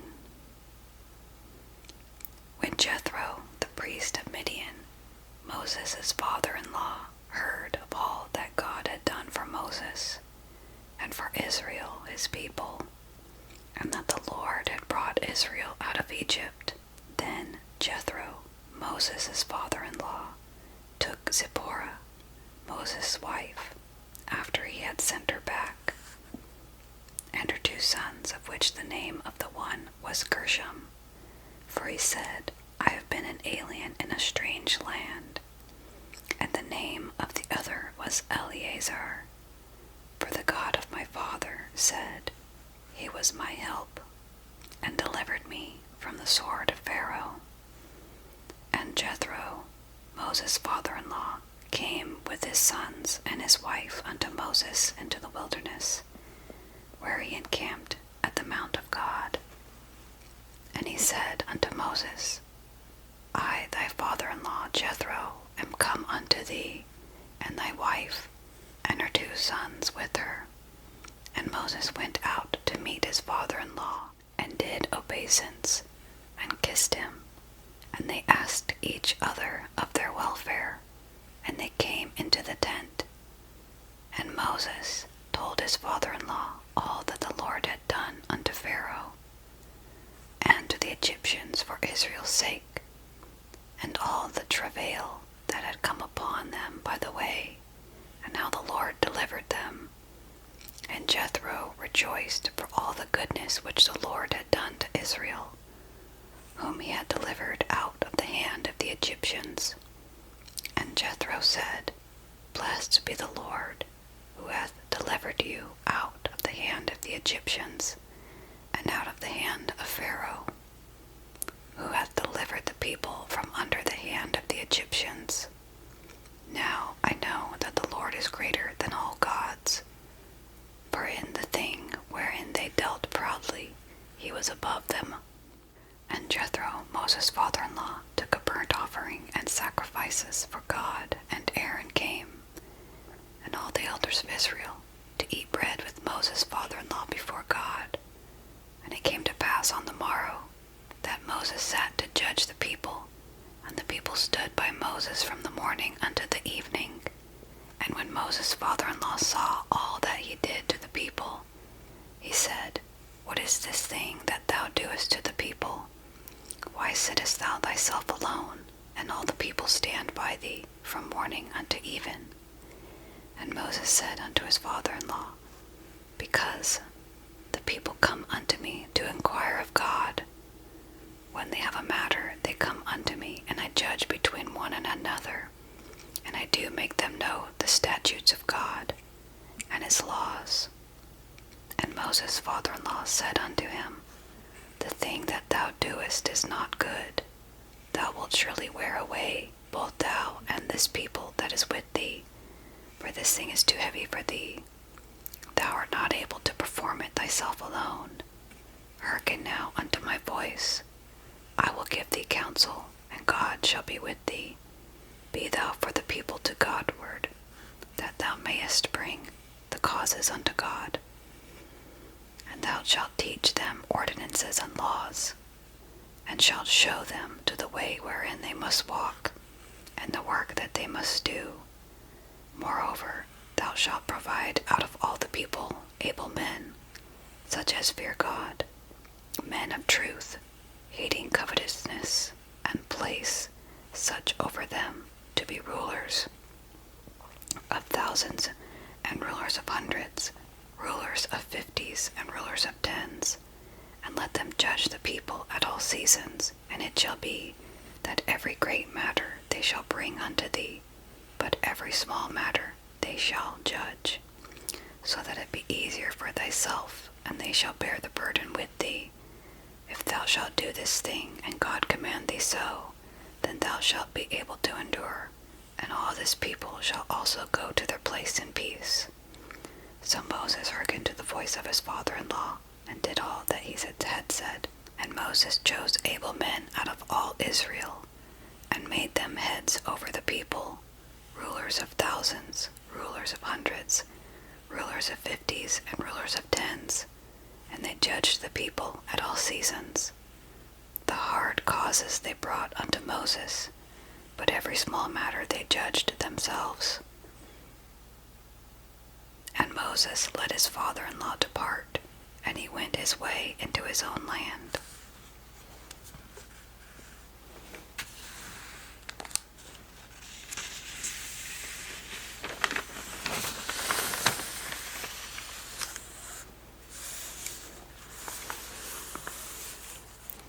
Chapter 19.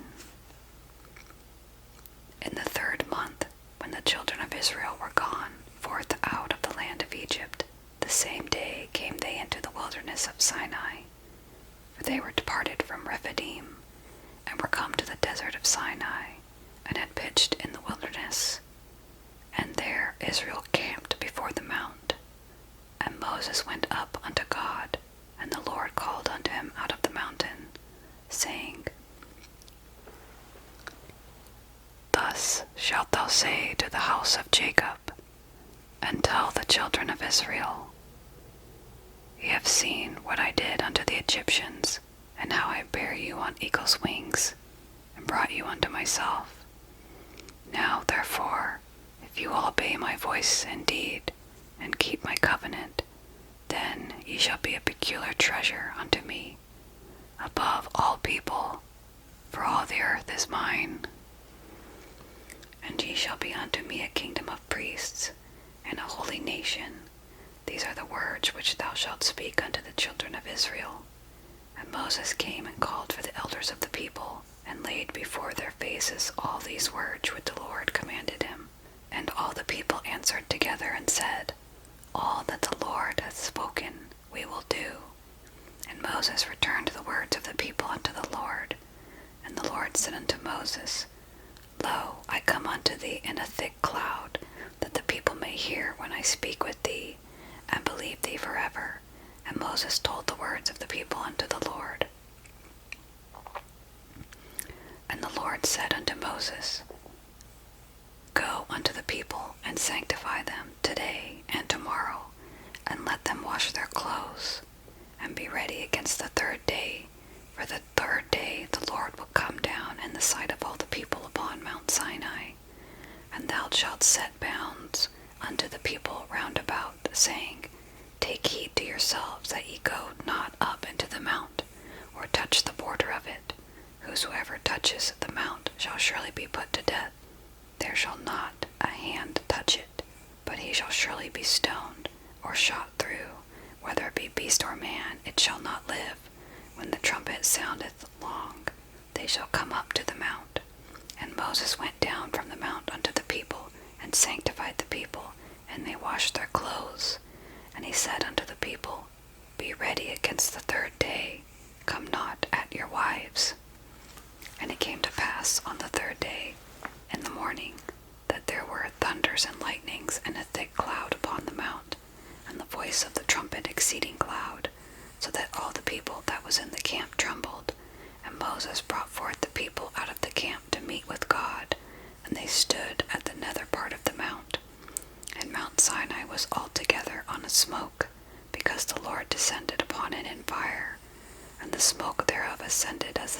a furnace, and the whole mount quaked greatly.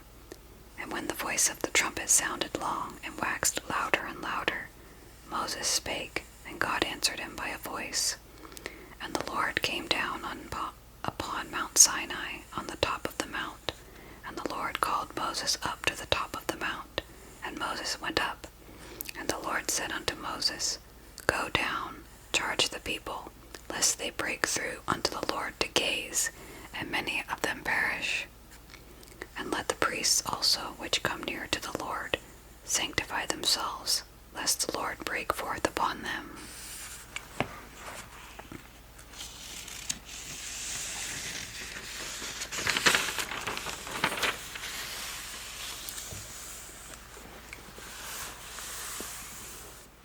And Moses said unto the Lord, The people cannot come up to the Mount Sinai, for thou chargest us, saying, Set bounds about the mount, and sanctify it. And the Lord said unto him, Away, get thee down, and thou shalt come up, thou and Aaron with thee, but let not the priests and the people break through to come up unto the Lord, lest he break forth upon them. So Moses went down unto the people, and spoke unto them. Chapter 20. And God spake all these words, saying, I am the Lord thy God, which have brought thee out of the land of Egypt, out of the house of bondage. Thou shalt have no other gods before me. Thou shalt not make unto thee any graven image, or any likeness of anything that is in heaven above, or that is in the earth beneath, or that is in the water under the earth. Thou shalt not bow down thyself to them, nor serve them. For I, the Lord thy God, am a jealous God, visiting the iniquity of the fathers upon the children, unto the third and fourth generation of them that hate me, and showing mercy unto thousands of them that love me, and keep my commandments. Thou shalt not take the name of the Lord thy God in vain, for the Lord will not hold him guiltless that taketh his name in vain. Remember the Sabbath day to keep it holy. 6 days shalt thou labor, and do all thy work, but the seventh day is the Sabbath of the Lord thy God. In it thou shalt not do any work, thou, nor thy son, nor thy daughter, thy manservant, nor thy maidservant, nor thy cattle, nor thy stranger that is within thy gates. For in 6 days the Lord made heaven and earth, the sea, and all that in them is, and rested the seventh day. Wherefore the Lord blessed the Sabbath day, and hallowed it. Honor thy father and thy mother, that thy days may be long upon the land which the Lord thy God giveth thee. Thou shalt not kill. Thou shalt not commit adultery.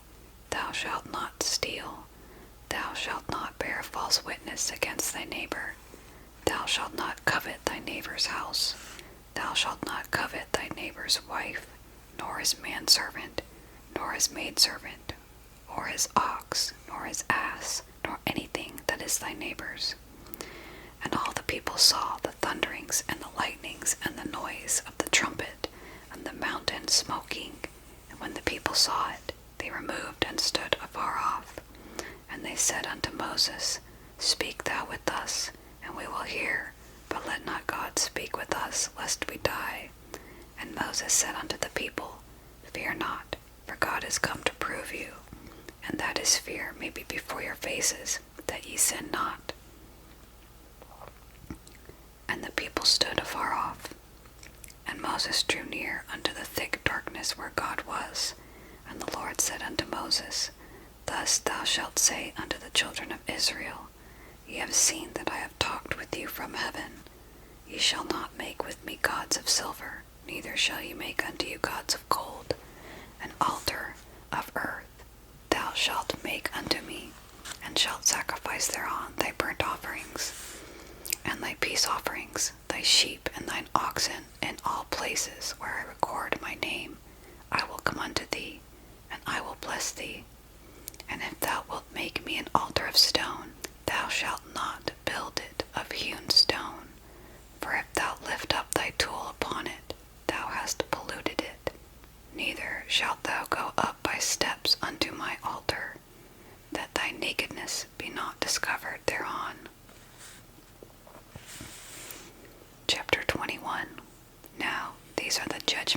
which thou shalt set before them. If thou buy an Hebrew servant, 6 years he shall serve, and in the 7th he shall go out free for nothing. If he came in by himself, he shall go out by himself. If he were married, then his wife shall go out with him. If his master have given him a wife, and she has borne him sons or daughters, the wife and her children shall be her master's, and he shall go out by himself. And if the servant shall plainly say, I love my master, my wife, and my children, I will not go out free, then his master shall bring him unto the judges. He shall also bring him to the door, or unto the doorpost, and his master shall bore his ear through with a nail, and he shall serve him forever.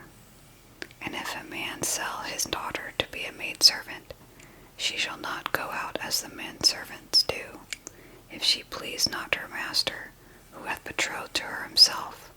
Then shall he let her be redeemed. To sell her unto a strange nation he shall have no power, seeing he hath dealt deceitfully with her. And if he have betrothed her unto his son, he shall deal with her after the manner of daughters.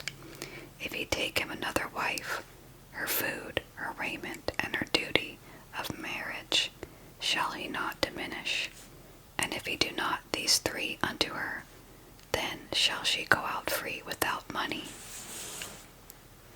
He that smiteth a man, so that he die, shall be surely put to death.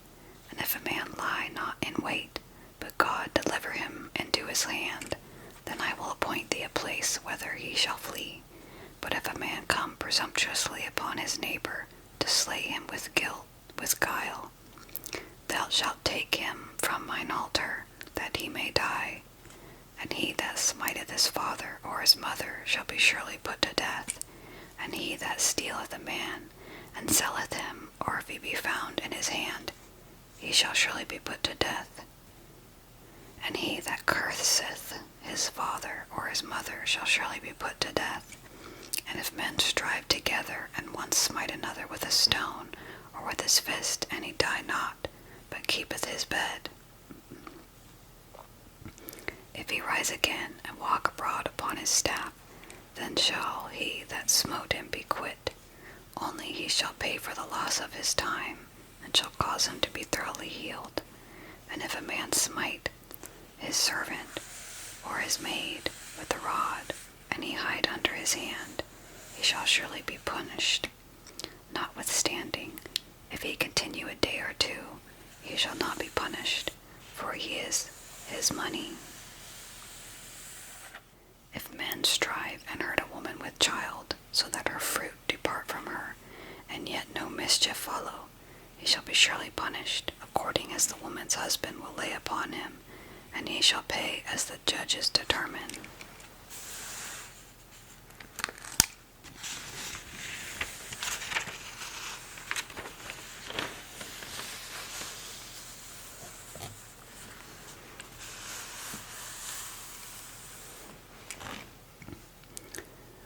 And if any mischief follow, then thou shalt give life for life, eye for eye, tooth for tooth, hand for hand, foot for foot, burning for burning, wound for wound, stripe for stripe.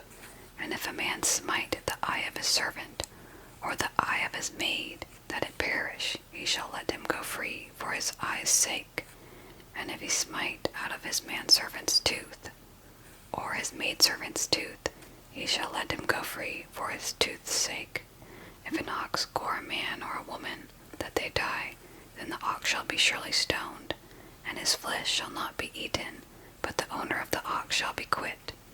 But if the ox were wont to push with his horn in time past, and it hath been testified to his owner, and he hath not kept him in, but that he hath killed a man or a woman, the ox shall be stoned, and his owner also shall be put to death. If there be laid on him a sum of money, then he shall give for the ransom of his life whatsoever is laid upon him. Whether he have gored a son, or have gored a daughter, according to this judgment, shall it be done unto him. If the ox shall push a manservant or maidservant, he he shall give unto their master 30 shekels of silver, and the ox shall be stoned. And if a man shall open a pit, or if a man shall dig a pit, and not cover it, and an ox or an ass fall therein, the owner of the pit shall make it good, and give money unto the owner of them, and the dead beast shall be his.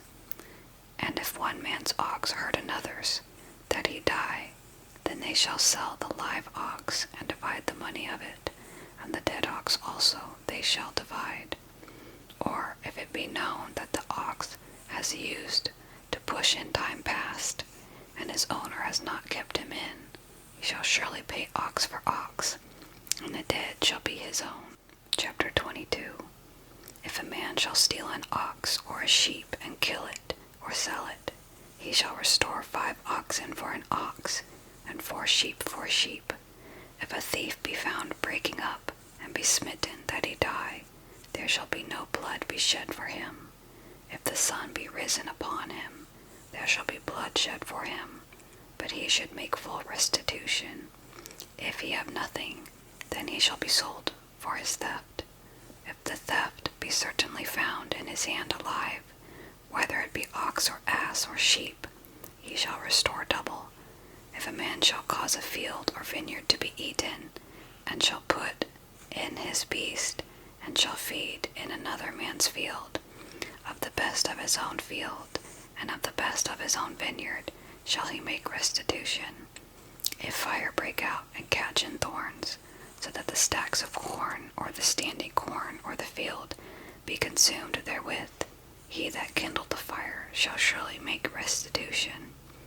If a man shall deliver unto his neighbor money or stuff to keep, and it be stolen out of the man's house, if the thief be found, let him pay double. If the thieves be not found, then the master of the house shall be brought unto the judges, to see whether he have put his hand unto his neighbor's goods. For all manner of trespass, whether it be for ox, or ass, or sheep, raiment, or for any manner of lost thing, which another challengeth to be his, the cause of both parties shall come before the judges, and whom the judges shall condemn, he shall pay double unto his neighbor. If a man deliver unto his neighbor an ass, or an ox, or a sheep, or any beast to keep, and it die, or be hurt, or driven away, no man seeing it, then shall an oath of the Lord be between them both, that he has not put his hand unto his neighbor's goods, and the owner of it shall accept thereof, and he shall not make it good. And if it be stolen from him, he shall make restitution unto the owner thereof. If it be torn in pieces, then let him bring it for witness, and he shall not make good that which was torn. And if a man borrow aught of his neighbor, and it be hurt or die, the owner thereof, being not with it, he shall surely make it good. But if the owner thereof be with it, he shall not make it good. If it be an hired thing, it came for his hire. And if a man entice a maid, that it not be betrothed, and lie with her, he shall surely endow her to be his wife. If her father utterly refuse to give her unto him, he shall pay money according to the dowry of virgins. Thou shalt not suffer a witch to live. Whosoever lieth with a beast shall surely be put to death. He that sacrifices unto any god, except unto the Lord only, he shall be utterly destroyed. Thou shalt neither vex a stranger, nor oppress him, for ye were strangers in the land of Egypt. You shall not afflict any widow or fatherless child. If you afflict them in any way, and they cry at all to me, I will surely hear their cry, and my wrath shall wax hot, and I will kill you with the sword, and your wives shall be widows, and your children fatherless. If you lend money to any of my people that is poor by thee, thou shalt not be to him as a usurer, neither shalt thou lay upon him usury. If you at all take thy neighbor's raiment to pledge, thou shalt deliver it unto him, by that the sun goeth down. For that is his covering only, it is his raiment for his skin, wherein shall he sleep. And it shall come to pass, when he crieth unto me, that I will hear, for I am gracious. Thou shalt not revile the gods, nor curse the ruler of thy people. Thou shalt not delay to offer the first of thy ripe fruits, and of thy liquors, the firstborn of thy sons shalt thou give unto me. Likewise shalt thou do with thine oxen, and with thy sheep. 7 days it shall be with his dam. On the 8th day thou shalt give it to me. And ye shall be holy men unto me, neither shall ye eat any flesh that is torn of beasts in the field. Ye shall cast it to the dogs. Chapter 23. Thou shalt not raise a false report. Put not thine hand with the wicked to be an unrighteous witness. Thou shalt not follow a multitude to do evil. Neither shalt thou speak in a cause to decline after many to wrest judgment. Neither shalt thou countenance a poor man in his cause. If thou meet thine enemy's ox or his ass going astray, thou shalt surely bring it back to him again. If you see the ass of him that hates thee lying under his burden, and would forbear to help him, you shall surely help with him. You shall not wrest the judgment of thy poor in his cause. Keep thee far from a false matter, and the innocent and righteous slay thou not, for I will not justify the wicked.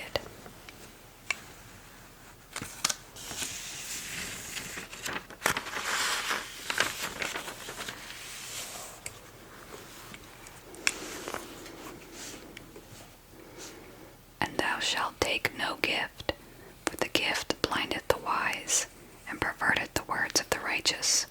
Also, thou shalt not oppress a stranger, for ye know the heart of a stranger, seeing ye were strangers in the land of Egypt. And 6 years thou shalt sow thy land, and shalt gather it in the fruits thereof. But the 7th year you shall let it rest and lie still, that the poor of thy people may eat, and what they leave the beasts of the field shall eat. In like manner ye shall deal with thy vineyard, and with thy oliveyard.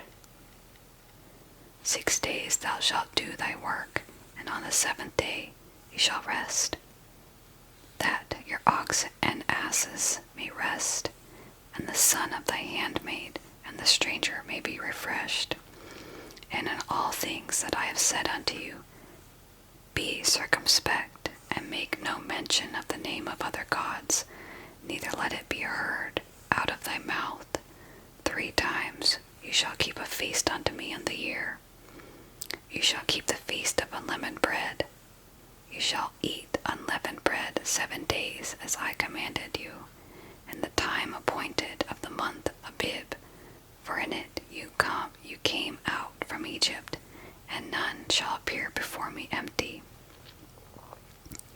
And the feast of harvest, the first fruits of thy labors, which thou hast sown in the field, and the feast of ingathering, which is in the end of the year, when thou hast gathered in thy labors out of the field.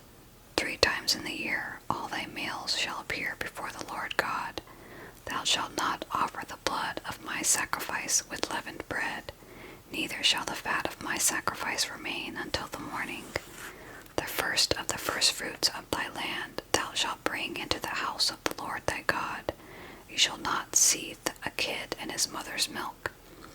Behold, I send an angel before you to keep you in the way, and bring you into the place which I have prepared. Beware of him, and obey his voice.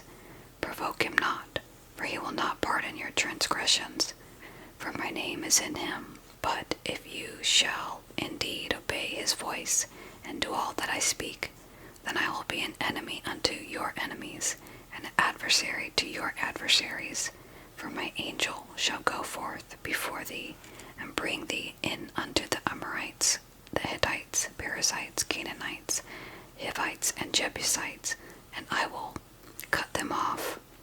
Thou shalt not bow down to their gods, nor serve them, nor do after their works, but you shall utterly overthrow them, and quite break down their images. And you shall serve the Lord your God, and he shall bless your bread and your water, and I will take sickness away from the midst of you. There shall nothing cast their tongue, nor be barren in thy land. The number of thy days I will fulfill. I will send my fear before you, and will destroy all the people to whom you shall come. And I will make all thine enemies turn their backs unto thee. And I will send hornets before you, which shall drive out the Hivites, Canaanites, Hittites from before you. I will not drive them out from before you in 1 year, lest the land become desolate, and the beasts of the field multiply against you. Little by little I will drive them out from before you, until you be increased and inherit the land. And I will set thy bounds from the Red Sea even unto the sea of the Philistines, and from the desert unto the river. For I will deliver the inhabitants of the land into your hand, and you shall drive them out before thee. Thou shalt make no covenant with them, nor with their gods. They shall not dwell in thy land, lest they make thee sin against me. For if you serve their gods, it will surely be a snare unto you. Chapter 24. And he said unto Moses, Come up unto the Lord, thou and Aaron, Nadab and Abihu, and 70 of the elders of Israel, and worship ye afar off. And Moses alone shall come near the Lord, but they shall not come nigh, neither shall the people go up with them. And Moses came and told the people all the words of the Lord, and all the judgments, and all the people answered with one voice and said, All the words which the Lord has said will we do. And Moses wrote all the words of the Lord, and rose up early in the morning, and built an altar under the hill, and 12 pillars according to the 12 tribes of Israel. And he sent young men of the children of Israel, which offered burnt offerings and sacrificed peace offerings of oxen unto the Lord. And Moses took half of the blood, and put it in basins, and half of the blood he sprinkled on the altar. And he took the book of the covenant, and read in the audience of the people, and they said, All that the Lord has said will we do, and be obedient. And Moses took the blood and sprinkled it on the people, and said, Behold, the blood of the covenant which the Lord has made with you concerning all these words. Then went up Moses and Aaron, Nadab and Abihu, and 70 of the elders of Israel, and they saw the God of Israel, and there was under his feet as it were a paved work of sapphire stone, and as it were the body of heaven in his clearness. And upon the nobles of the children of Israel he laid not his hand. Also they saw God, and did eat and drink. And the Lord said unto Moses, Come up to me into the mount, and be there, and I will give thee tables of stone, and a law, and commandments, which I have written, that thou mayest teach them. And Moses rose up, and his minister Joshua and Moses went up unto the mount of God. And he said unto the elders, Tarry ye here for us, until we come again unto you. And behold, Aaron and Hur are with you. If any man have any matters to do, let him come unto them. And Moses went up into the mount, and a cloud covered the mount. And the glory of the Lord abode upon Mount Sinai. And the cloud covered it 6 days. And the 7th day he called unto Moses out of the midst of the cloud. And the sight of the glory of the Lord was like devouring fire on the top of the mount, in the eyes of the children of Israel. And Moses went into the midst of the cloud, and gat him up into the mount. And Moses was in the mount 40 days and 40 nights. Chapter 25. And the Lord spoke unto Moses, saying, Speak unto the children of Israel, that they bring me an offering. Of every man that gives it willingly with his heart, you shall take my offering.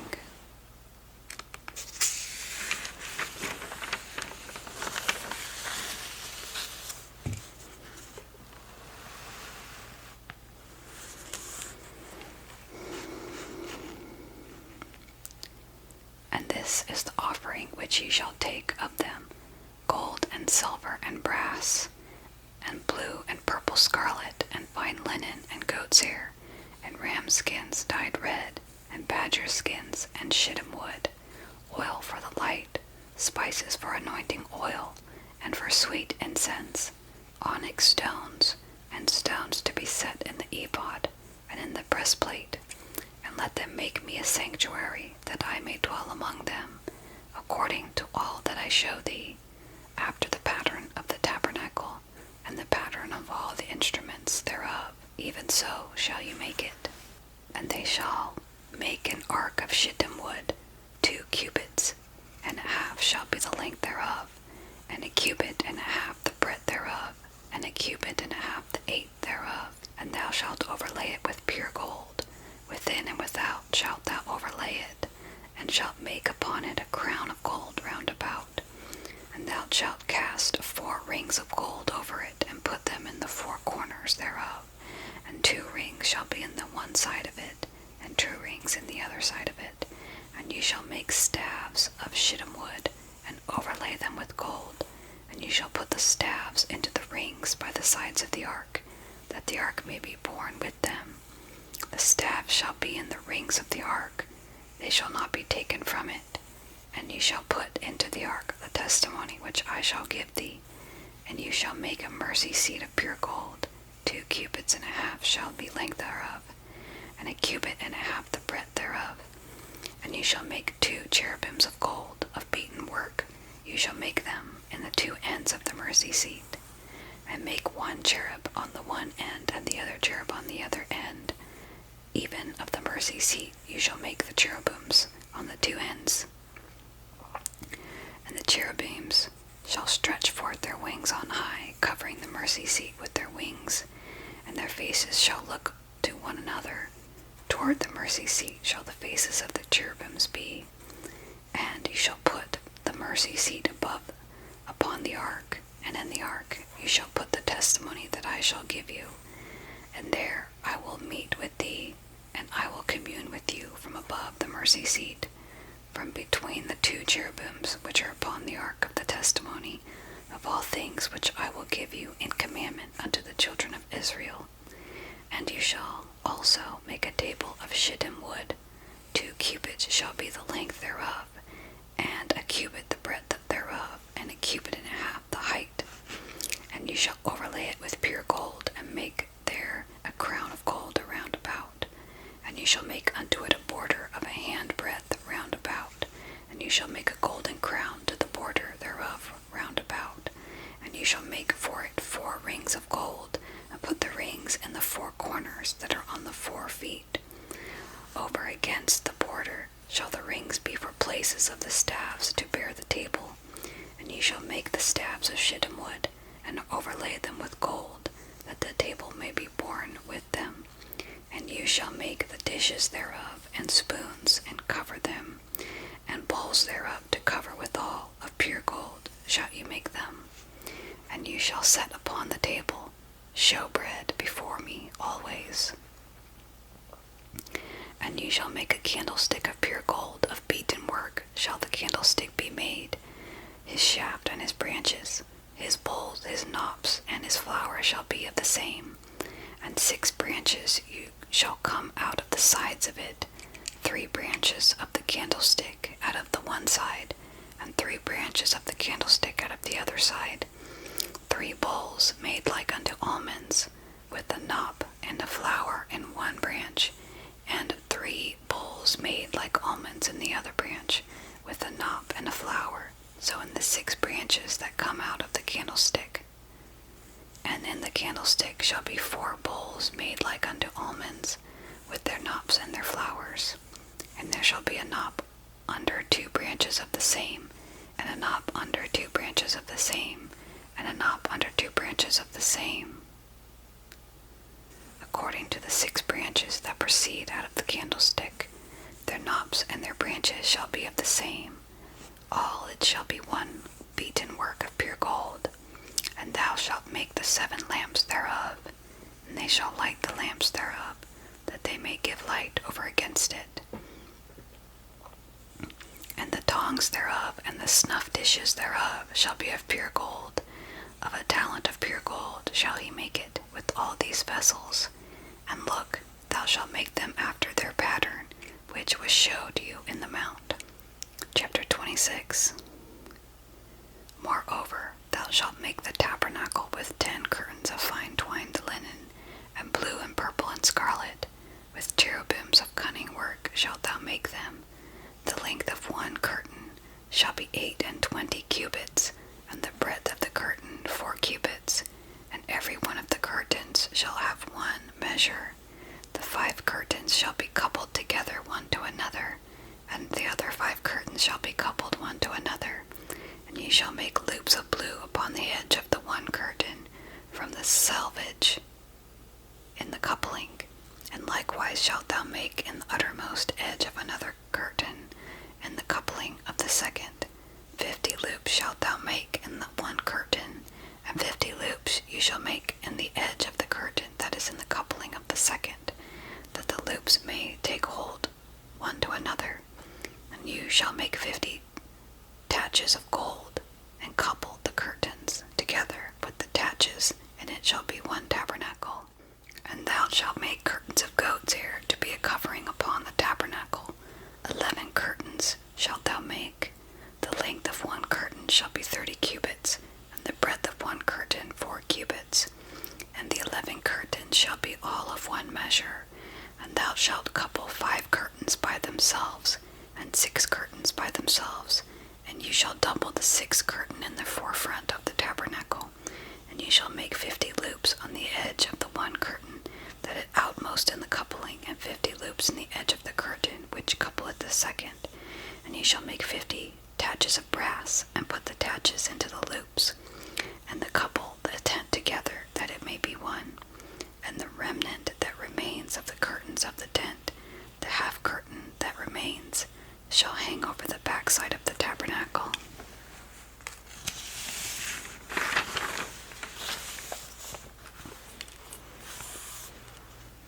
And a cubit on the one side, and a cubit on the other side of that which remaineth in the length of the curtains of the tent. It shall hang over the sides of the tabernacle on this side and on that side to cover it. And you shall make a covering for the tent of ram skins dyed red, and a covering above all badger skins. And you shall make boards for the tabernacle of shittim wood standing up. 10 cubits shall be the length of a board, and a cubit and a half shall be the breadth of one board. 2 tenons shall there be in one board, set in border one against another. Shalt thou make for all the boards of the tabernacle. And you shall make the boards for the tabernacle 20 boards on the one side, south side southward. And you shall make 40 sockets of silver under the 20 boards, 2 sockets under one board for his 2 tenons, and 2 sockets under another board for his 2 tenons. And for the second side of the tabernacle on the north side, there shall be 20 boards, and there 40 sockets of silver, 2 sockets under the one board, and 2 sockets under the other. And for the sides of the tabernacle westward, thou shalt make 6 boards. 2 boards you shall make for the corners of the tabernacle in 2 sides, and they shall be coupled together beneath, and they shall be coupled together above the head unto the ring. Thus shall it be for them both. They shall be for the 2 corners, and they shall be 8 boards, and their sockets of silver 16 sockets, 2 sockets under one board, and 2 sockets under another board.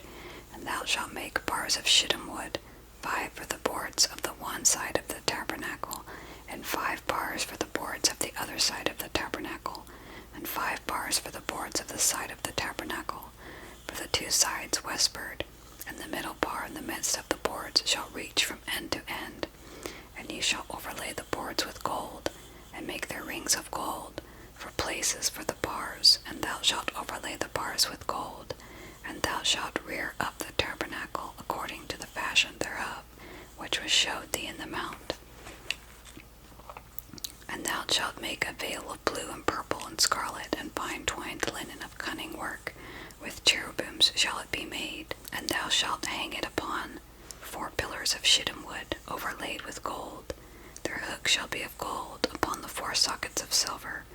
And you shall hang up the veil under the taches, that you may bring in within the veil the ark of the testimony.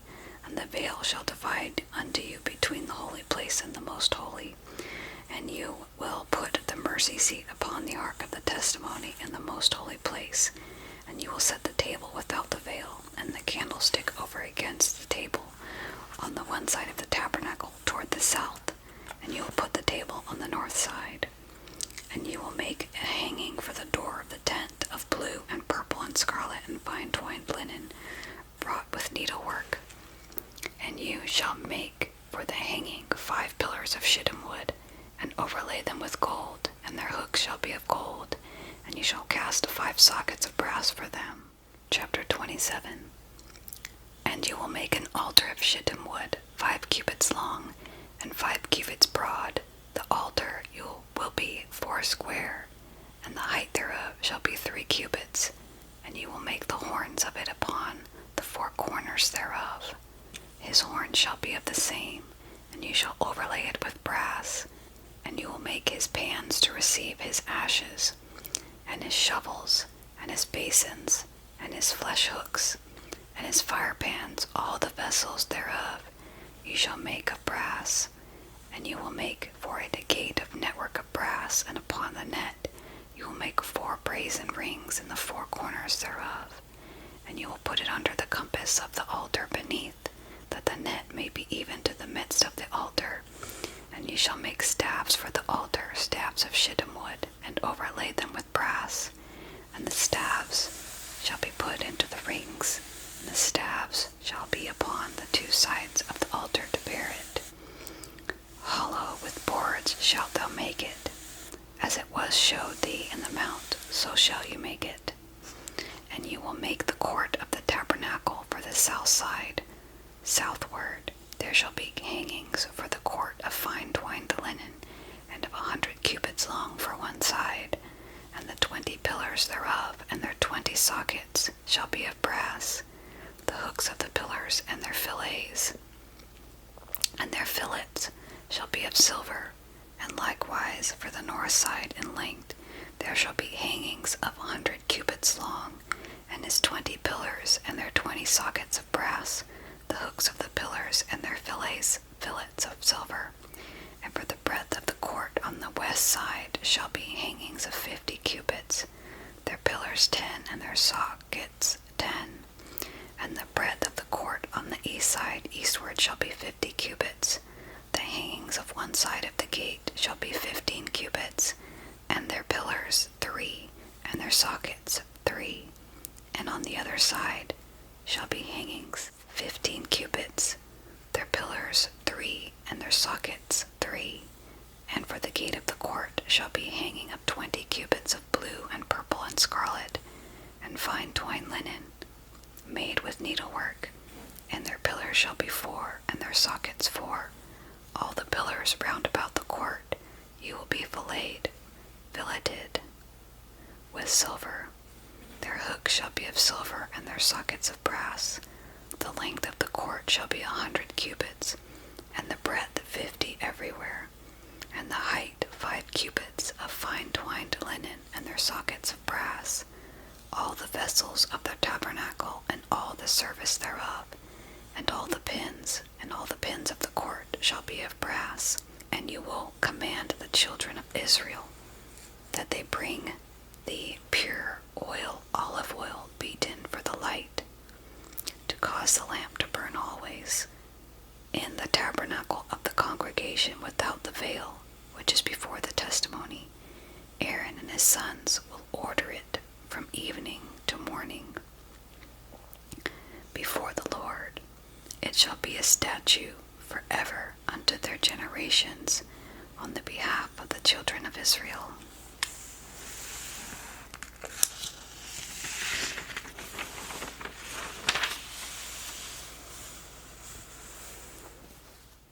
Chapter 28. And take thou unto thee Aaron thy brother, and his sons with him, from among the children of Israel, that he may minister unto me in the priest's office, even Aaron, Nadab, and Abihu, Eleazar, and Ithamar, Aaron's sons. And you shall make holy garments for Aaron, your brother, for glory and for beauty. And you shall speak unto all that are wise-hearted, whom I have filled with the spirit of wisdom, that they may make Aaron's garments to consecrate him, that he may minister unto me in the priest's office. And these are the garments which they shall make: a breastplate, and an ephod, and a robe, and a broidered coat, a mitra, and a girdle. And they shall make holy garments for Aaron thy brother, and his sons, that he may minister unto me in the priest's office. And they shall take gold, and blue, and purple, and scarlet, and fine linen. And they shall make the ephod of gold, of blue, purple, and scarlet, and fine twined linen, with cunning work. It shall have 2 shoulder pieces, joined at the 2 edges thereof, and so it shall be joined together. And the curious girdle of the ephod, which is upon it, shall be of the same according to the work thereof, even of gold, of blue, and purple, and scarlet, and fine twined linen. And you shall take 2 onyx stones, and grave on them the names of the children of Israel, 6 of their names on one stone, and the other 6 names on the rest of the other stone, according to their birth, with the work of an engraver in stone, like the engravings of a signet. You will engrave the 2 stones with the names of the children of Israel. You shall make them to be set in ouches of gold, and you shall put the 2 stones upon the shoulders of the ephod, for stones of memorial unto the children of Israel. And Aaron shall bear their names before the Lord upon his 2 shoulders for a memorial. And you shall make ouches of gold, and 2 chains of pure gold at the ends. Of wreathen work you shall make them, and fasten the wreathen chains to the ouches. And you shall make the breastplate of judgment with cunning work, after the work of the ephod. You shall make it of gold, blue, and purple, and scarlet, and fine twined linen you shall make it. 4 square it shall be, being doubled. A span shall be the length thereof, and a span shall be the breadth thereof. And you shall set it in settings of stones, even 4 rows of stones. The first row shall be a sardius, a topaz, and a carbuncle. This shall be the first row. And the second row shall be an emerald, a sapphire, and a diamond. And the third row a ligure, an agate, and amethyst. And the 4th row a beryl, onyx, and jasper. They shall be set in gold in their enclosings. And the stone shall be with the names of the children of Israel, 12 according to their names, like the engravings of a signet. Every one with his name shall they be according to the 12 tribes. And you shall make upon the breastplate chains at the ends of wreathen work of pure gold. And you shall make upon the breastplate 2 rings of gold, and you shall put 2 rings on the 2 ends of the breastplate.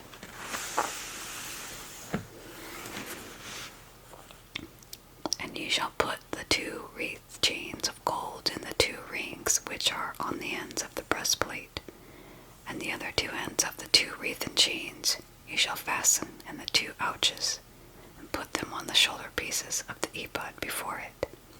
And you will make the 2 rings of gold, and put them upon the 2 ends of the breastplate in the border, which is in the side of the ephod inward. And 2 other rings of gold you will make, and put them on the 2 sides of the ephod, underneath, toward the forefront, 4 part thereof, over against the other coupling, above the curious girdle of the ephod. And they shall bind the breastplate by the rings unto the rings of the ephod, with a lace of blue, that it may be above the curious girdle of the ephod, and that the breastplate be not loosed from the ephod. And Aaron shall bear the names of the children of Israel in the breastplate of judgment upon his heart, when he goes in unto the holy place for a memorial before the Lord continually. And you shall put in the breastplate of judgment the Urim and the Thummim, and they shall be upon Aaron's heart when he goes in before the Lord. And Aaron shall bear the judgment of the children of Israel upon his heart before the Lord continually. And you shall make the robe of the ephod olive blue, and there shall be a hole in the top of it, in the midst thereof. It shall have a binding of woven work round about the whole of it, as it were the hole of a habergeon, that it be not rent. And beneath upon the hem of it you will make pomegranates of blue and purple and scarlet round about the hem, and bells of gold between them round about, a golden bell and a pomegranate, a golden bell and a pomegranate upon the hem of the robe round about. And it shall be upon Aaron to minister, and his sound shall be heard when he goes in unto the holy place before the Lord, and when he comes out, that he die not. And ye shall make a plate of pure gold, and grave upon it, like the engraving of a signet, holiness to the Lord. And thou shalt put it on a blue lace, that it may be upon the mitra, upon the forefront of the mitra it shall be. And it shall be upon Aaron's forehead, that Aaron may bear the iniquity of the holy things, which the children of Israel shall hallow in all their holy gifts. And it shall be always upon his forehead, that they may be accepted before the Lord. And you shall embroider the coat of fine linen, and you shall make the mitra of fine linen, and you shall make the girdle of needlework. And for Aaron's sons you will make coats, and you will make them for girdles and bonnets. You will make for them for glory and for beauty. And you will put them upon Aaron thy brother, and his sons with him, and you will anoint them, and consecrate them, and sanctify them, that they may minister unto me in the priest's office.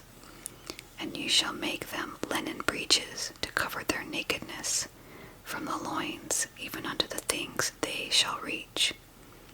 And they shall be upon Aaron and upon his sons, when they come in unto the tabernacle of the congregation, or when they come near unto the altar to minister in the holy place, that they bear not iniquity and die. It shall be a statute forever until him and his seed after him.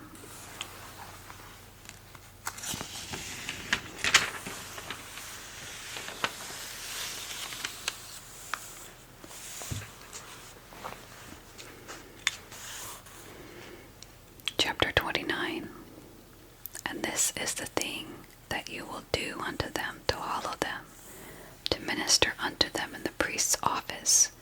Take 1 young bullock, and 2 rams without blemish, and unleavened bread and cakes, unleavened tempered with oil, and waters unleavened anointed with oil, of wheaten flour shalt thou make them.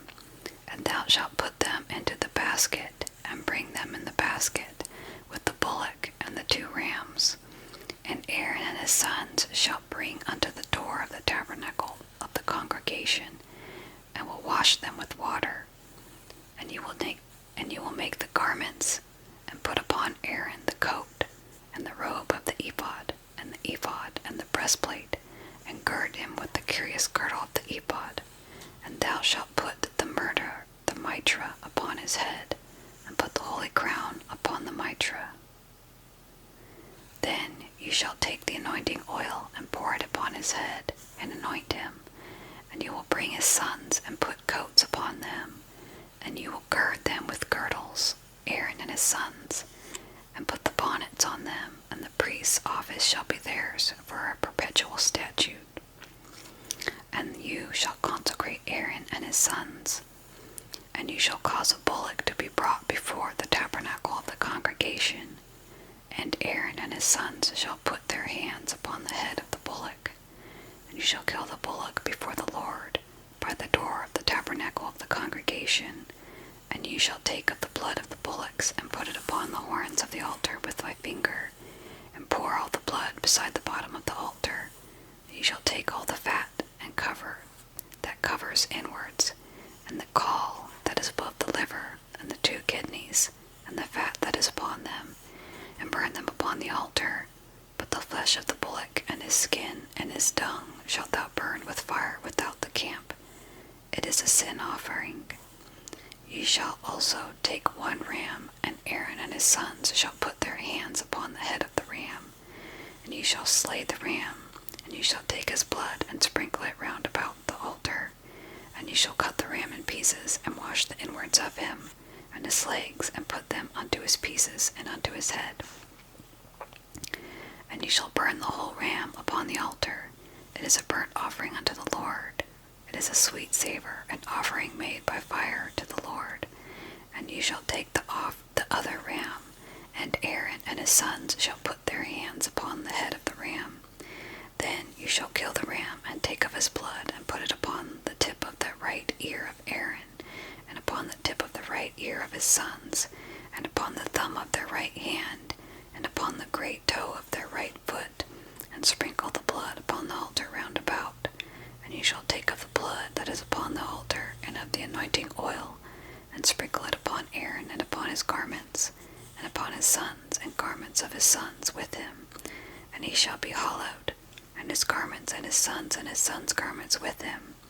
Also you shall take of the ram the fat, and the rump, and the fat that covered the inwards, and the caul above the liver, and the 2 kidneys, and the fat that is upon them, and the right shoulder, for it is a ram of consecration. And 1 loaf of bread, and 1 cake of oiled bread, and 1 wafer out of the basket of the unleavened bread, that is before the Lord. And you shall put all in the hands of Aaron, and the hands of his sons. And you shall wave them for a wave offering before the Lord. And you shall receive them for their hands, and burn them upon the altar for a burnt offering, for a sweet savour before the Lord. It is an offering made by fire to the Lord. And you shall take the breast of the ram of Aaron's consecration, and wave it for a wave offering before the Lord, and it shall be thy part. And you shall sanctify the breast of the wave offering, and the shoulder of the heave offering, which is waved, and which is heaved up of the ram of the consecration, even that which is for Aaron, and of that which is for his sons. And it shall be Aaron and his sons by a statute forever from the children of Israel. For it is a heave offering, and it shall be a heave offering from the children of Israel of the sacrifice of their peace offerings, even their heave offering unto the Lord. And the holy garments of Aaron shall be his sons after him, to be anointed therein, and to be consecrated in them. And that son that is priest in his stead shall put them on 7 days, when he comes into the tabernacle of the congregation to minister in the holy place. And you will take the ram of the consecration, and seethe his flesh in the holy place. And Aaron and his sons shall eat the flesh of the ram, and the bread that is in the basket by the door of the tabernacle of the congregation. And they shall eat those things wherewith the atonement was made, to consecrate and to sanctify them. But a stranger shall not eat thereof, because they are holy. And if aught of the flesh of the consecration or of the bread remain unto the morning, you shall burn the remaining with fire. It shall not be eaten, because it is holy. And thus shalt thou do unto Aaron and to his sons according to all the things which I have commanded thee. 7 days shalt thou consecrate them, and thou shalt offer every day a bullock for a sin offering for atonement. And thou shalt cleanse the altar, when thou hast made an atonement for it, and thou shalt anoint it to sanctify it. 7 days thou shalt make an atonement for the altar, and sanctify it, and it shall be an altar most holy. Whatsoever toucheth the altars shall be holy. Now this is that which you shall offer upon the altar: 2 lambs of the first year, day by day continually. The 1 lamb thou shalt offer in the morning, and the other lamb you shall offer at even. And with the 1 lamb 1/10 deal of flour mingled with the 4th part of an hin of beaten oil, and the 4th part of a hin of wine for a drink offering. And the other lamb thou shalt offer at even, and shall do thereto according to the meat offering of the morning, and according to the drink offering thereof for a sweet savour, an offering made by fire to the Lord. this shall be a continual burnt offering throughout your generations, at the door of the tabernacle of the congregation before the Lord, where I meet you to speak there unto thee.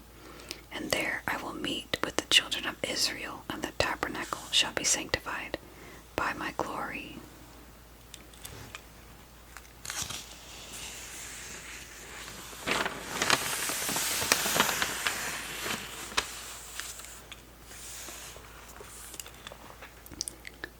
And I will sanctify the tabernacle of the congregation and the altar. I will also sanctify both Aaron and his sons to minister to me in the priest's office, and I will dwell among the children of Israel. And I will be their God, and they shall know that I am the Lord their God, and that brought them forth out of the land of Egypt, that I may dwell among them. I am the Lord their God.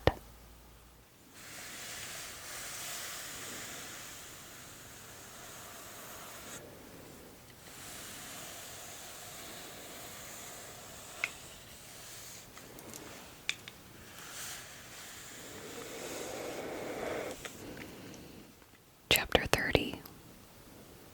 And thou shalt make an altar to burn incense upon, of shittim wood. You shall make it. A cubit shall be the length thereof, and a cubit the breadth thereof. 4 square shall it be, and 2 cubits shall be the height thereof. The horns thereof shall be of the same. And ye shall overlay it with pure gold, the top thereof and the sides thereof round about, and the horns thereof. And thou shalt make unto it a crown of gold round about, and 2 golden rings you shall make it under the crown of it. By the 2 corners thereof, upon the 2 sides of it, shall you make it, and they shall be for places for the staves to bear it withal. And thou shalt make the staves of shittim wood, and overlay them with gold, and you will put it before the veil that is by the ark of the testimony, before the mercy seat that is over the testimony, where I will meet with thee. And Aaron shall burn thereon sweet incense every morning. When he dresseth the lamps, he shall burn incense upon it. And when Aaron lighteth the lamps at even, he shall burn incense upon it, a perpetual incense before the Lord throughout your generations. Ye shall offer no strange incense thereon, nor burnt sacrifice, nor meat offering, neither shall you pour drink offering thereon. And Aaron shall make an atonement upon the horns of it once in a year with the blood of the sin offering of atonements. Once in the year shall he make atonement upon it throughout your generations. It is most holy unto the Lord. And the Lord spoke unto Moses, saying, When you take the sum of the children of Israel after their number, then shall they give every man a ransom for his soul unto the Lord. When thou numberest them, that there be no plague among them, when thou numberest them, this they shall give, every one that passeth among them that are numbered, 1/2 shekel after the shekel of the sanctuary. A shekel is 20 gerahs. 1/2 shekel shall be the offering of the Lord. Every one that passes among them that are numbered, from 20 years old and above, shall give an offering unto the Lord.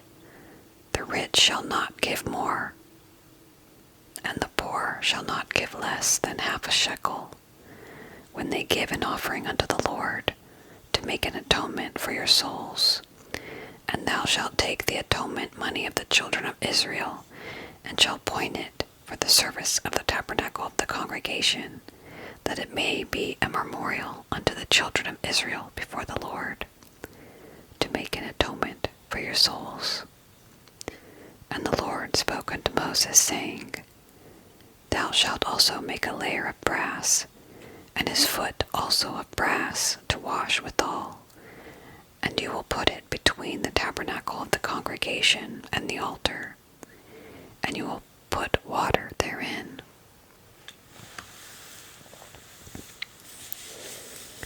For Aaron and his sons shall wash their hands and their feet thereat. When they go into the tabernacle of the congregation, they shall wash with water, that they die not. Or when they come near to the altar to minister, to burn offering made by fire unto the Lord, so they shall wash their hands and their feet, that they die not. And it shall be a statute forever to them, even to him and to his seed throughout their generations.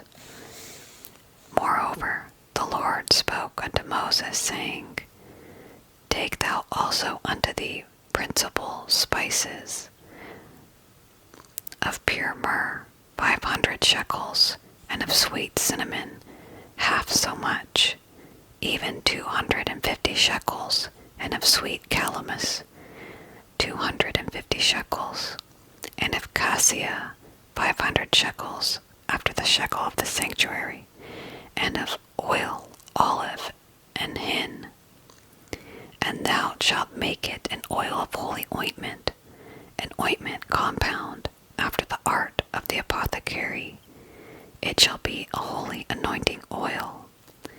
And when you shall anoint the tabernacle of the congregation therewith, and the ark of the testimony, and the table and all his vessels, and the candlestick and his vessels, and the altar of incense, and the altar of burnt offering with all his vessels, and the layer and his foot, and thou shalt sanctify them, that they may be most holy.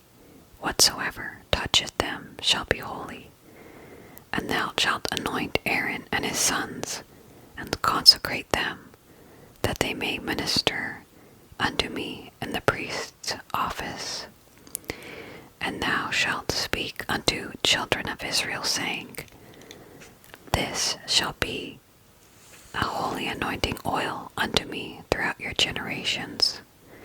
Upon man's flesh shall it not be poured, neither shall you make any other like it. After the composition of it, it is holy, and it shall be holy unto you. Whosoever compoundeth any like it, or whosoever puts any of it upon a stranger, shall even be cut off from his people. And the Lord said unto Moses, Take unto thee sweet spices, stacked, and onycha, and galbanum, these sweet spices with pure frankincense, of each shall there be a like weight. And you shall make it a perfume, a confection after the art of the apothecary, tempered together, pure and holy. And you shall beat some of it very small, and put it before the testimony in the tabernacle of the congregation, where I will meet with thee. It shall be unto you most holy. And as for the perfume which you shall make, ye shall not make to yourselves according to the composition thereof. It shall be unto thee holy for the Lord. Whosoever shall make like unto that, to smell thereto, shall even be cut off from his people. Chapter 31. And the Lord spake unto Moses, saying, See, I have called by name Bezaleel the son of Uri, the son of Hur, of the tribe of Judah. And I have filled him with the Spirit of God, in wisdom, and in understanding, and in knowledge, and in all manner of workmanship, to devise cunning works, to work in gold, and in silver, and in brass, and in cutting of stones, to set them, and in carving of timber, to work in all manner of workmanship.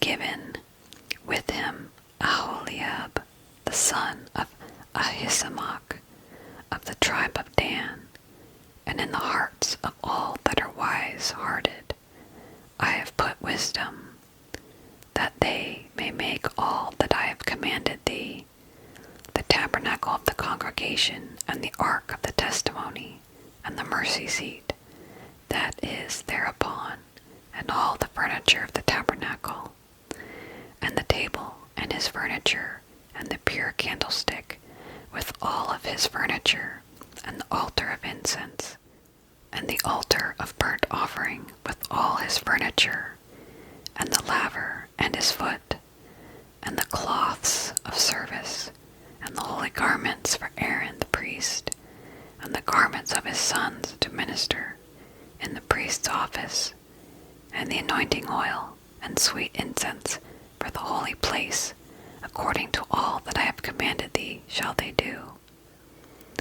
And the Lord spake unto Moses, saying, Speak thou also unto the children of Israel, saying, Verily my Sabbaths ye shall keep, for it is a sign between me and you throughout your generations, that ye may know that I am the Lord that doth sanctify you.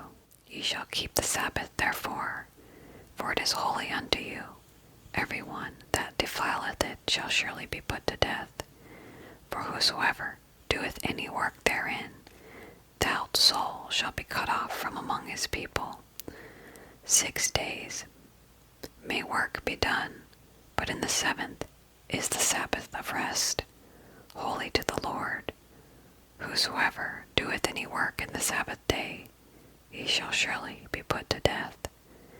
Wherefore the children of Israel shall keep the Sabbath, to observe the Sabbath throughout their generations, for a perpetual covenant. It is a sign between me and the children of Israel forever. For in 6 days the Lord made heaven and earth, and on the 7th day he rested, and was refreshed. And he gave unto Moses, when he had made an end of communing with him upon Mount Sinai, 2 tables of testimony, tables of stone, written with the finger of God. Chapter 32. And when the people saw that Moses delayed to come down out of the mount, the people gathered themselves together unto Aaron, and said unto him, Up, make us gods, which shall go before us. For as for this Moses, the man that brought us up out of the land of Egypt, we do not know what has become of him. And Aaron said unto them, Break off the golden earrings, which are in the ears of your wives, your sons and your daughters, and bring them to me. And all the people broke off the golden earrings, which were in their ears, and brought them to Aaron. And he received them at their hand, and fashioned it with a graving tool, after he had made it a molten calf. And they said, These be thy gods, O Israel, which brought thee up out of the land of Egypt. And when Aaron saw it, he built an altar before it. And Aaron made proclamation and said, Tomorrow is a feast to the Lord. And they rose up early on the morrow, and offered burnt offerings, and brought peace offerings, and the people sat down to eat and to drink, and rose up to play. God is angered, and the Lord said unto Moses, Go, get thee down, for thy people which thou broughtest out of the land of Egypt have corrupted themselves. They have turned aside quickly out of the way which I commanded them. They have made them a molten calf, and have worshipped it, and have sacrificed thereunto, and said, These be thy gods, O Israel, which have brought thee up out of the land of Egypt.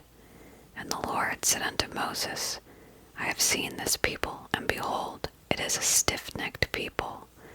Now therefore let me alone, that my wrath may wax hot against them, and that I may consume them, and I will make of thee a great nation.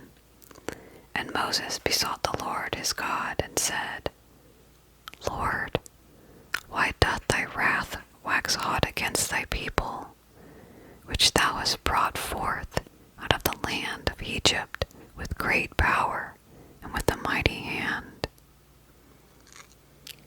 Wherefore should the Egyptians speak and say, For mischief did he bring them out, to slay them in the mountains, and to consume them from the face of the earth?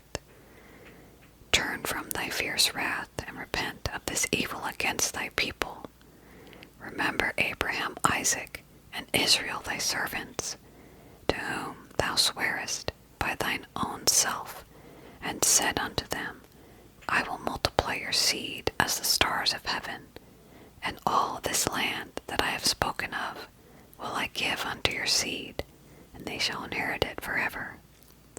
And the Lord repented of the evil which he thought to do unto his people.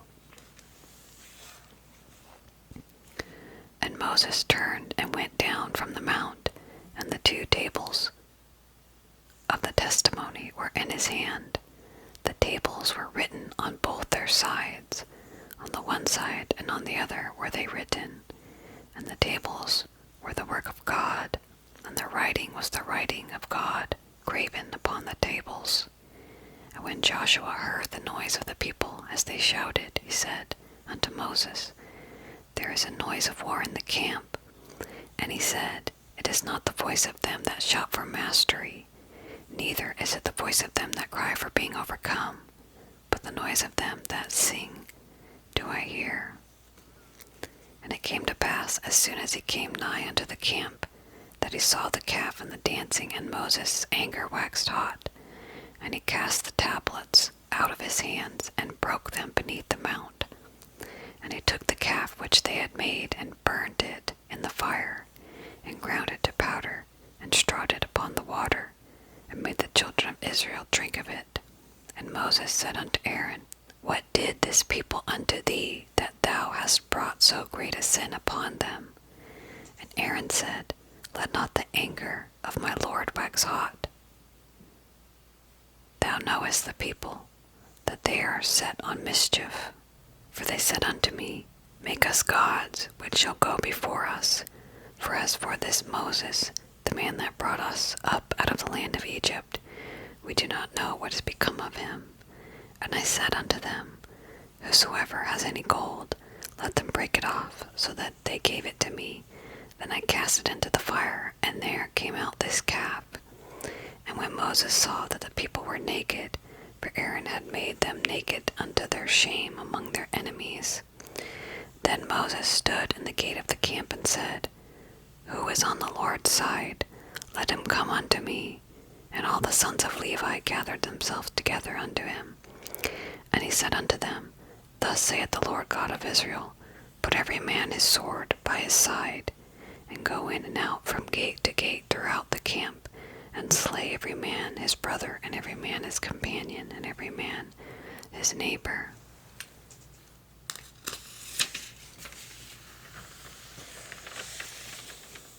And the children of Levi did according to the word of Moses, and there fell of the people that day about 3,000 men. For Moses had said, Consecrate yourselves today to the Lord, even every man upon his son, and upon his brother, that he may bestow upon you a blessing this day. And it came to pass on the morrow that Moses said unto the people, Ye have sinned a great sin, and now I will go up unto the Lord. Peradventure I shall make an atonement for your sin. And Moses returned unto the Lord and said, O this people have sinned a great sin, and have made them gods of gold. Yet now, if you will forgive their sin, and if not, blot me, I pray thee, out of the book which thou hast written. And the Lord said unto Moses, Whosoever has sinned against me, him will I blot out of my book. Therefore now go, lead the people unto the place of which I have spoken unto thee. Behold, my angel shall go before thee. Nevertheless, in the day when I visit, I will visit their sin upon them. And the Lord plagued the people, because they made the calf which Aaron made.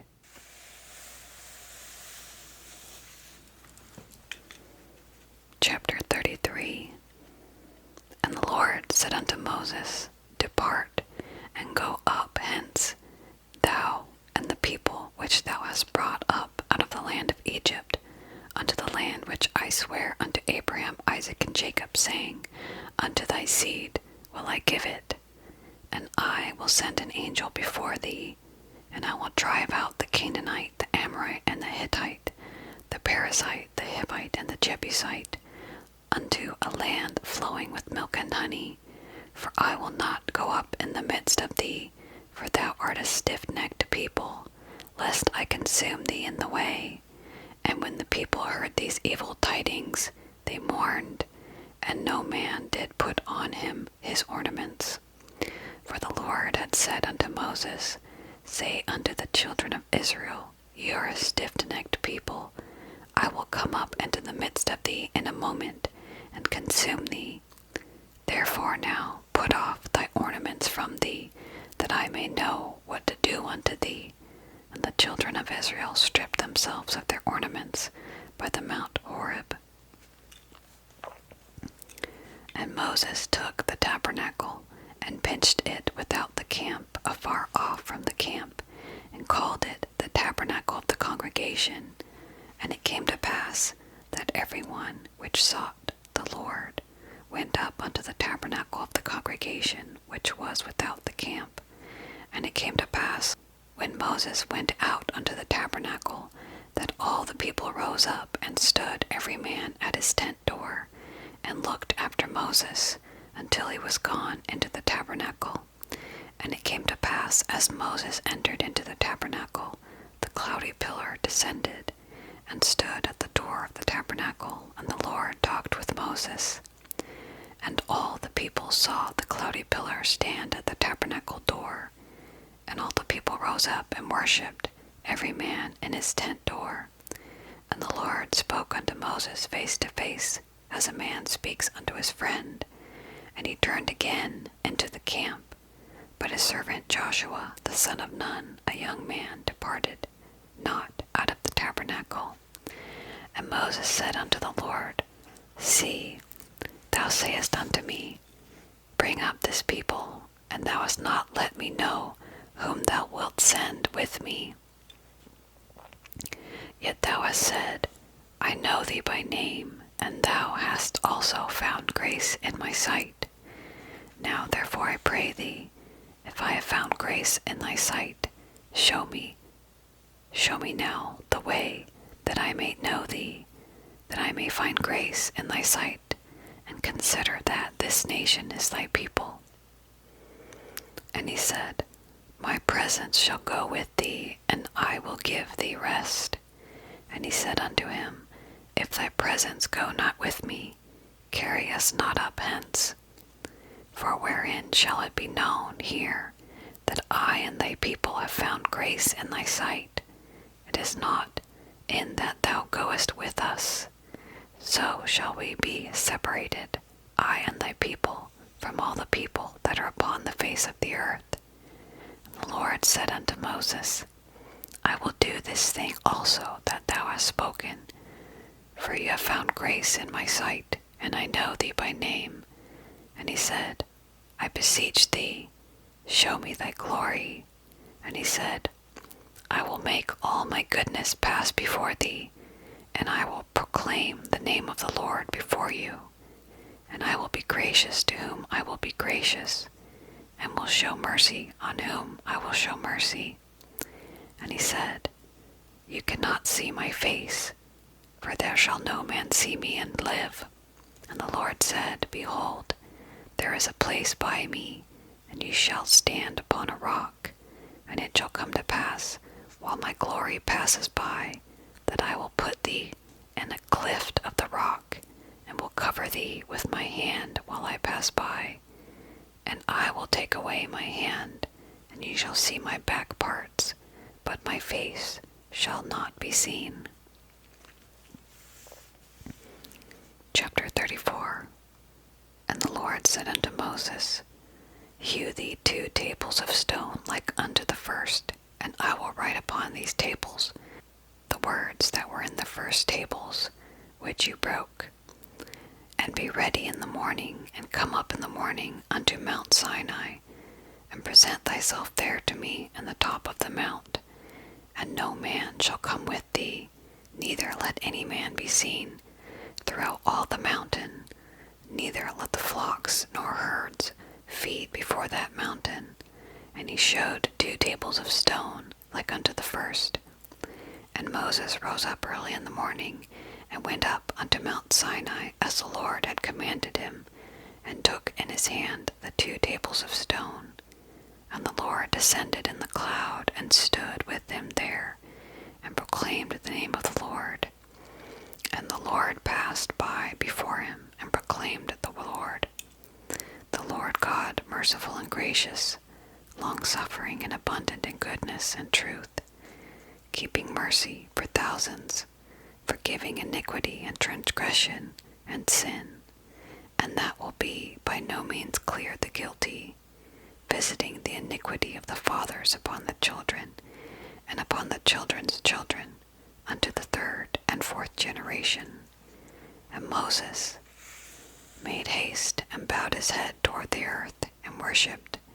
And he said, If now I have found grace in thy sight, O Lord, let my Lord, I pray thee, go among us, for it is stiff-necked people, and pardon our iniquity and our sin, and take us for thine inheritance.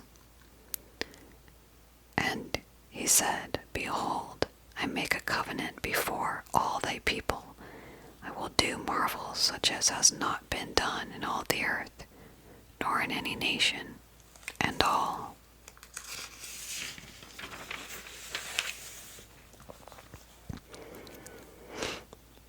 And all the people among which thou art shall see the work of the Lord, for it is a terrible thing that I will do with thee. Observe thou that which I command thee this day. Behold, I drive out before thee the Amorite, and the Canaanite, and the Hittite, and the Perizzite, and the Hivite, and the Jebusite. Take heed to thyself, lest thou make a covenant with the inhabitants of the land whither thou goest, lest it be for a snare in the midst of thee. But you shall destroy their altars, break their images, and cut down their groves. For ye shall worship no other God, for the Lord, whose name is jealous, is a jealous God. Lest thou make a covenant with the inhabitants of the land, and they go a-whoring after their gods, and do sacrifice unto their gods, and one call thee, and thou eat of his sacrifice, and you take of their daughters unto thy sons, and their daughters go a-whoring after their gods, and make thy sons go a-whoring after their gods. You shall make thee no molten gods. The feast of unleavened bread shall you keep. 7 days you shall eat unleavened bread, as I commanded you, in the time of the month Abib. For in the month Abib you camest out from Egypt. All that opened the matrix is mine, and every firstling among thy cattle, whether ox or sheep, that is male. But the firstling of an ass you shall redeem with a lamb, and if you redeem him not, then shall you break his neck. All the firstborn of thy sons you shall redeem, and none shall appear before me empty. 6 days you shall work, but on the 7th day you shall rest. In earing time and in harvest you shall rest, and you shall observe the feast of weeks, of the first fruits of wheat harvest, and the feast of ingathering at the year's end. Thrice in the year shall all your men, children, appear before the Lord God, the God of Israel. For I will cast out the nations before thee, and enlarge thy borders. Neither shall any man desire thy land, when thou shalt go up to appear before the Lord thy God thrice in the year. You shall not offer the blood of my sacrifice with leaven, neither shall the sacrifice of the feast of the Passover be left unto the morning. The first of the first fruits of thy land you shall bring unto the house of the Lord thy God. You shall not seethe a kid in his mother's milk. And the Lord said unto Moses, Write thou these words, for after the tenor of these words I have made a covenant with thee and with Israel. And he was there with the Lord 40 days and 40 nights. He did neither eat bread nor drink water, and he wrote upon the tablets the words of the covenant, the 10 commandments. And it came to pass when Moses came down from Mount Sinai with the 2 tables of testimony in Moses' hand, when he came down from the mount, that Moses was not, that the skin of his face shone while he talked with him. And when Aaron and all the children of Israel saw Moses, behold, the skin of his face had shone, and they were afraid to come nigh him. And Moses called unto them, and Aaron and all the rulers of the congregation returned unto him, and Moses talked with them. And afterward all the children of Israel came nigh, and he gave them in commandment all the Lord had spoken with them in Mount Sinai. And till Moses had done speaking with them, he put a veil on his face. But when Moses went in before the Lord to speak with them, he took the veil off until he came out. And he came out and spoke unto the children of Israel that which he was commanded. And the children of Israel saw the face of Moses, that the skin of Moses' face shone. And Moses put the veil upon his face again until he went in to speak with him. Chapter 35. And Moses gathered all the congregation of the children of Israel together, and said unto them, These are the words which the Lord has commanded, that ye should do them. 6 days shall your work be done, but on the 7th day there shall be to you a holy day, a Sabbath of rest to the Lord. Whosoever doth work therein shall be put to death. Ye shall kindle no fire throughout your habitations upon the Sabbath day. And Moses spake unto all the congregation of the children of Israel, saying, This is the thing which the Lord commanded, saying, Take ye from among you an offering unto the Lord. Whosoever is of a willing heart, let him bring it, an offering of the Lord, gold and silver and brass, and blue and purple and scarlet, and fine linen, and goat's hair, and ram skins dyed red, and badger skins, and shittim wood, and oil for the light, and the spices for anointing oil, and for the sweet incense, and onyx stones, and stones to be set for the ephod, and for the breastplate. And every wise-hearted among you shall come, and make all that the Lord has commanded. The tabernacle, his tent and his covering, his taches and his boards, his bars, his pillars, and his sockets, the ark and the staves, thereof, with the mercy seat and the veil of the covering,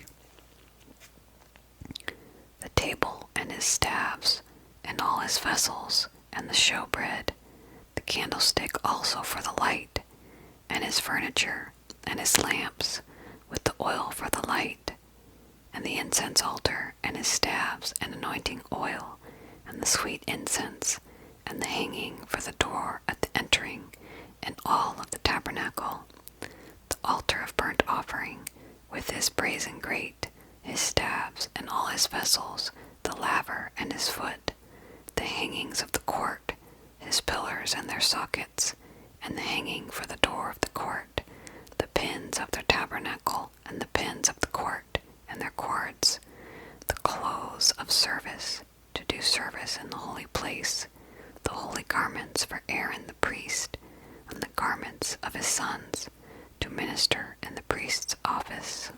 And all the congregation of the children of Israel departed from the presence of Moses. And they came, every one whose heart stirred him up, and every one whom his spirit made willing. And they brought the Lord's offering to the work of the tabernacle of the congregation, and for all his service, and for the holy garments. And they came both men and women, as many as were willing-hearted, and brought bracelets, earrings, and rings, tablets, all jewels of gold, and every man that offered an offering of gold unto the Lord. And every man with whom was found blue, purple, and scarlet, and fine linen, and goat's hair, and red skins of rams, and badger skins, brought them.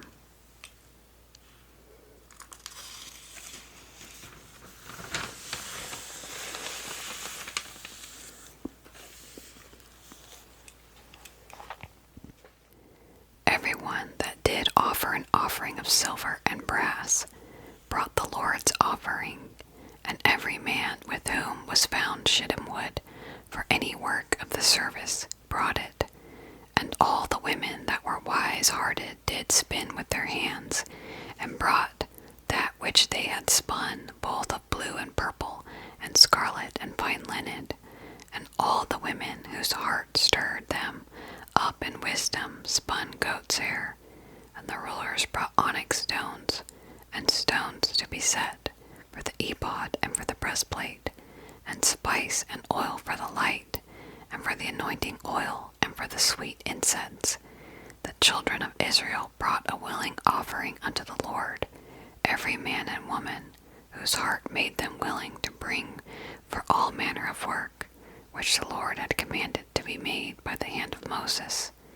And Moses said unto the children of Israel, See, the Lord has called by name Bezaleel the son of Uri, the son of Hur, of the tribe of Judah, and he has filled him with the Spirit of God in wisdom, in understanding, and in knowledge, and in all manner of workmanship, and to devise curious works, to work in gold and silver, and in brass, and in the cutting of stones to set them, and in carving of wood to make any manner of cunning work.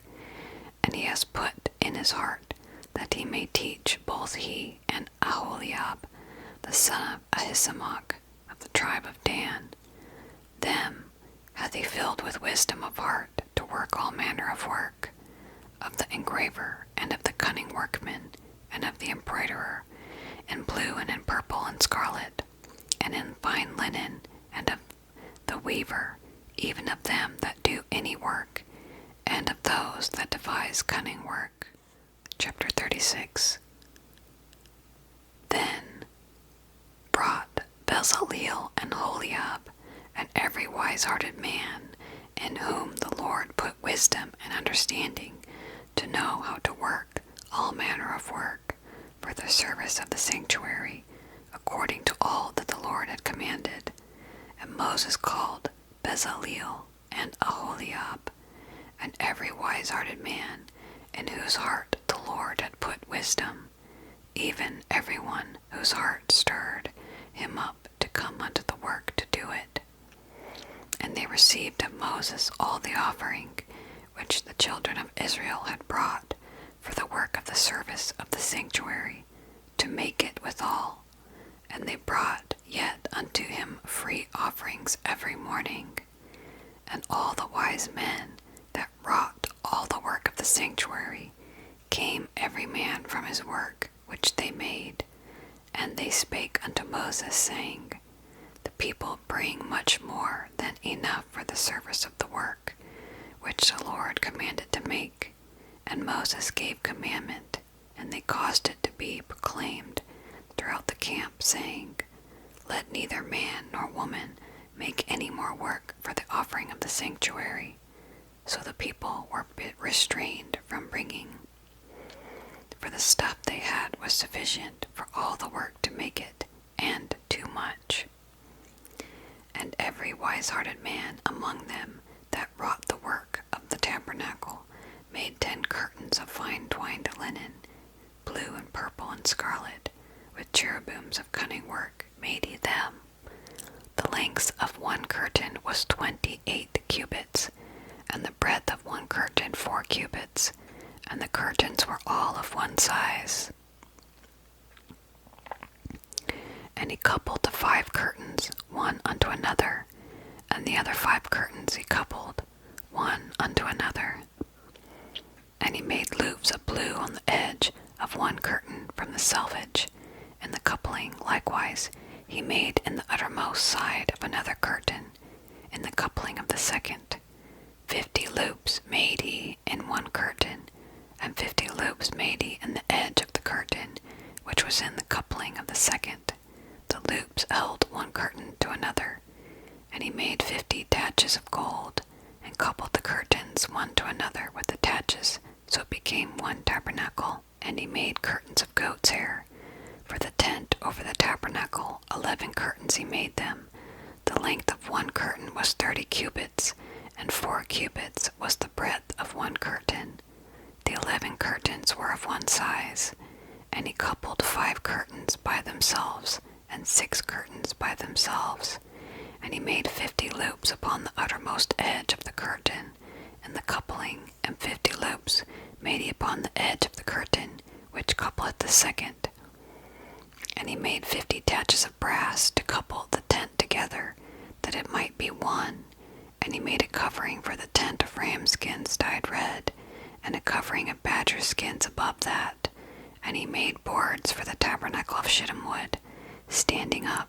The length of a board was 10 cubits, and the breadth of a board 1 cubit and a half. One board had 2 tenons, equally distant one from another. Thus did he make for all the boards of the tabernacle. And he made boards for the tabernacle, 20 boards for the south side southward, and 40 sockets of silver he made under the 20 boards. 2 sockets under one board for his 2 tenons, and 2 sockets under another board for his 2 tenons. And for the other side of the tabernacle, which is toward the north corner, he made 20 boards, and their 40 sockets of silver, 2 sockets under one board, and 2 sockets under another board. And for the sides of the tabernacle westward, he made 6 boards. And 2 boards made he for the corners of the tabernacle in the 2 sides, and they were coupled beneath and coupled together at the head thereof, to one ring. Thus he did both of them in both the corners. And there were 8 boards, and their sockets were 16 sockets of silver, under every board 2 sockets. And he made bars of shittim wood, 5 for the boards of one side of the tabernacle, and 5 bars for the boards of the other side of the tabernacle, and 5 bars for the boards of the tabernacle for the sides westward. And he made the middle bar to shoot through the boards from the one end to the other. And he overlaid the boards with gold, and made their rings of gold to be places for the bars, and overlaid the bars with gold.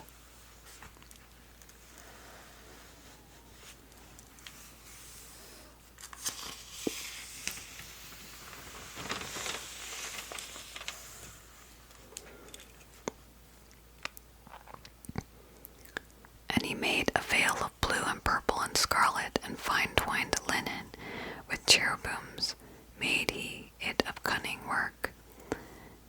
And he made thereunto 4 pillars of shittim wood, and overlaid them with gold. Their hooks were of gold. And he cast for them 4 sockets of silver. And he made an hanging for the tabernacle door of blue and purple and scarlet, and fine twined linen of needlework, and the 5 pillars of it with their hooks. And he overlaid their chapiters and their fillets with gold, but their 5 sockets were of brass. Chapter 37. And Bezaleel made the ark of shittim wood.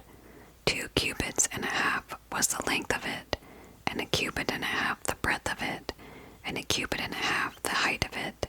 And he overlaid it with pure gold with and without, and made a crown of gold to it round about.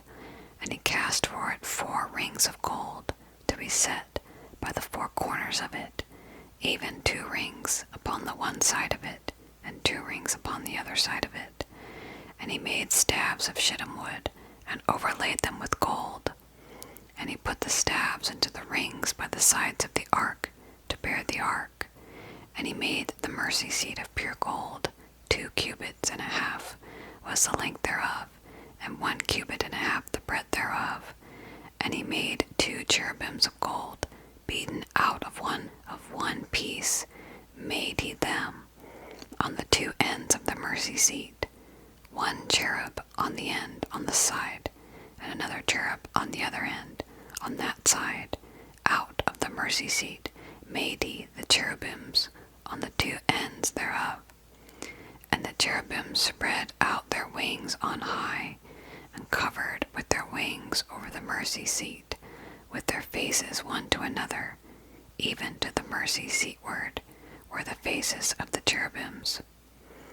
And he made the table of shittim wood. 2 cubits was the length thereof, and 1 cubit the breadth thereof, and 1 cubit and a half the height thereof. And he overlaid it with pure gold, and made thereunto a crown of gold round about. Also he made thereunto a border of an hand breadth round about, and made a crown of gold for the border thereof round about. And he cast for it 4 rings of gold, and put the rings upon the 4 corners that were in the 4 feet thereof. Over against the border were the rings, the places for the staves to bear the table. And he made the staves of shittim wood, and overlaid them with gold to bear the table. And he made the vessels which were upon the table, his dishes, and his spoons, and his bowls, and his covers, to cover with all the pure gold. And he made the candlestick of gold, of beaten work made he the candlestick. His shaft and his branch, his bowls, his knops, and his flowers were of the same. And 6 branches going out of the sides thereof, 3 branches of the candlestick out of one side, and 3 branches of candlestick out of the other side. 3 bowls made after the fashion of almonds in one branch, a knop and a flower. 3 bowls made like almonds in another branch, a knop and a flower. So throughout the 6 branches going out of the candlestick. And in the candlestick were 4 bowls made like almonds, his knops and his flowers, and a knop under 2 branches of the same, and a knop under 2 branches of the same, and a knop under 2 branches of the same, according to the 6 branches going out of it. Their knops and their branches were of the same. All of it was one beaten work of pure gold. And he made his 7 lamps, and his snuffers, and his snuff dishes of pure gold. Of a talent of pure gold made he it, and all the vessels thereof. And he made the incense altar of shittim wood. The length of it was 1 cubit, and the breadth of it 1 cubit. It was 4 square, and 2 cubits was the height of it. The horns thereof were of the same, and he overlaid it with pure gold, both the top of it and the sides thereof round about. And the horns of it also he made unto it a crown of gold round about. And he made 2 rings of gold for it under the crown thereof, by the 2 corners of it, to be places for the staves to bear it withal. And he made the staves of shittim wood, and overlaid them with gold. And he made the holy anointing oil, and the pure incense of sweet spices, according to the work of the apothecary. Chapter 38. And he made the altar of burnt offerings of shittim wood. 5 cubits was the length thereof, and 5 cubits the breadth thereof. It was 4 square, and 3 cubits the height thereof. And he made the horns thereof on the 4 corners of it. The horns thereof were of the same, and he overlaid it with brass. And he made all the vessels of the altar, the pots and the shovels, and the basins and the flesh hooks and the fire pans. All the vessels thereof made he of brass. And he made for the altar a brazen grate of network under the compass thereof beneath unto the midst of it.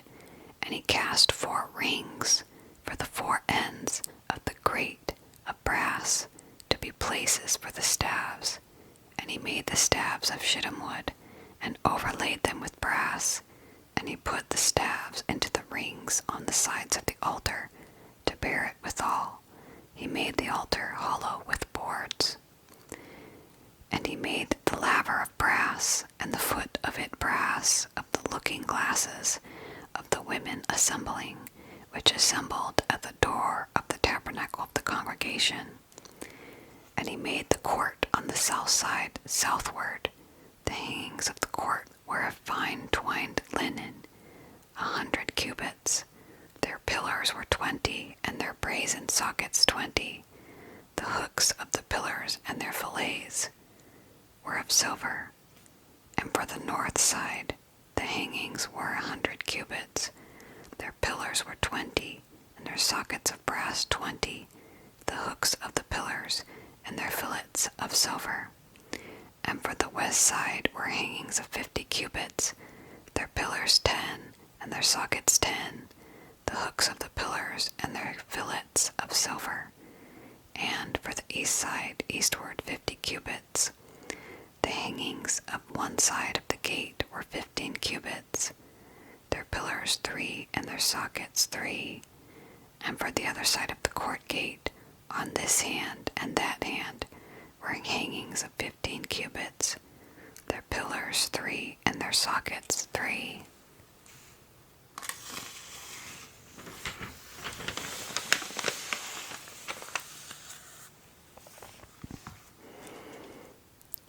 All the hangings of the court round about were of fine twined linen, and the sockets for the pillars were of brass, the hooks of the pillars and their fillets of silver, and the overlaying of their chapiters of silver, and all the pillars of the court were filleted with silver.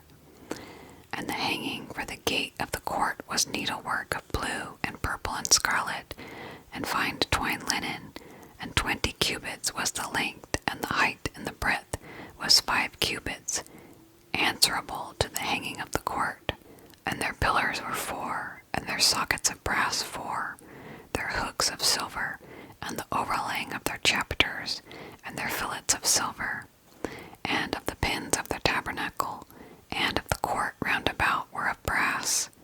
This is the sum of the tabernacle, even of the tabernacle of testimony, as it was counted according to the commandment of Moses, for the service of the Levites, by the hand of Ithamar, son to Aaron the priest, and Bezaleel the son of Uri, the son of Hur, of the tribe of Judah, made all that the Lord commanded Moses. And with him was Aholiab, son of Ahisamach, of the tribe of Dan, an engraver and a cunning workman, and an embroiderer in blue and in purple, and in scarlet and fine linen. All the gold that was occupied for the work and all the work of the holy place, even the gold of the offering, was 29 talents and 730 shekels, after the shekel of the sanctuary.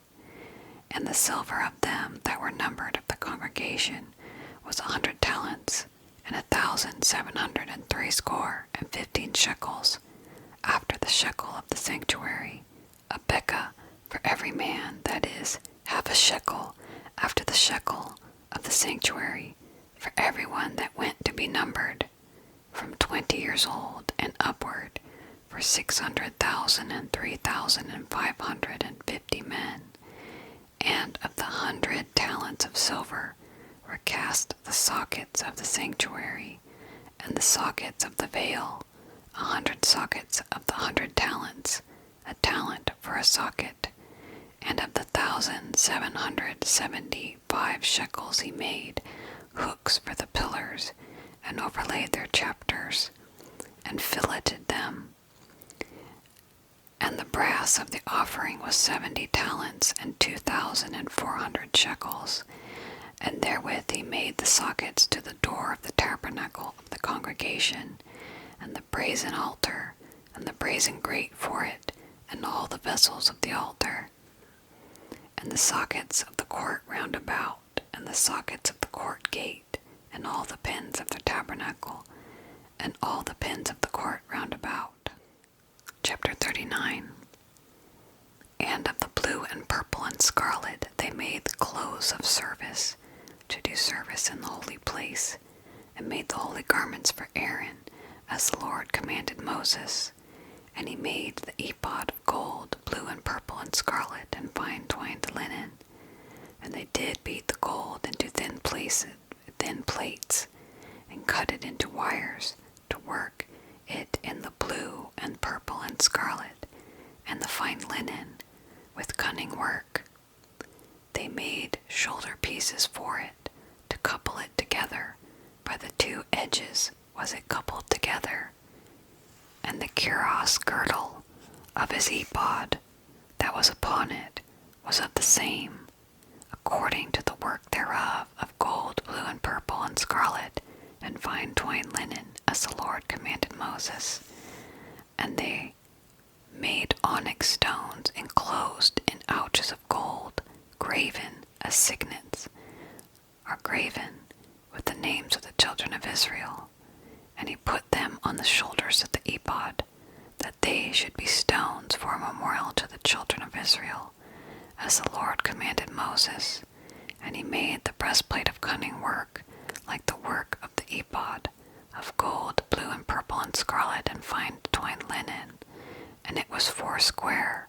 They made the breastplate double. A span was the length thereof, and a span the breadth thereof, being doubled.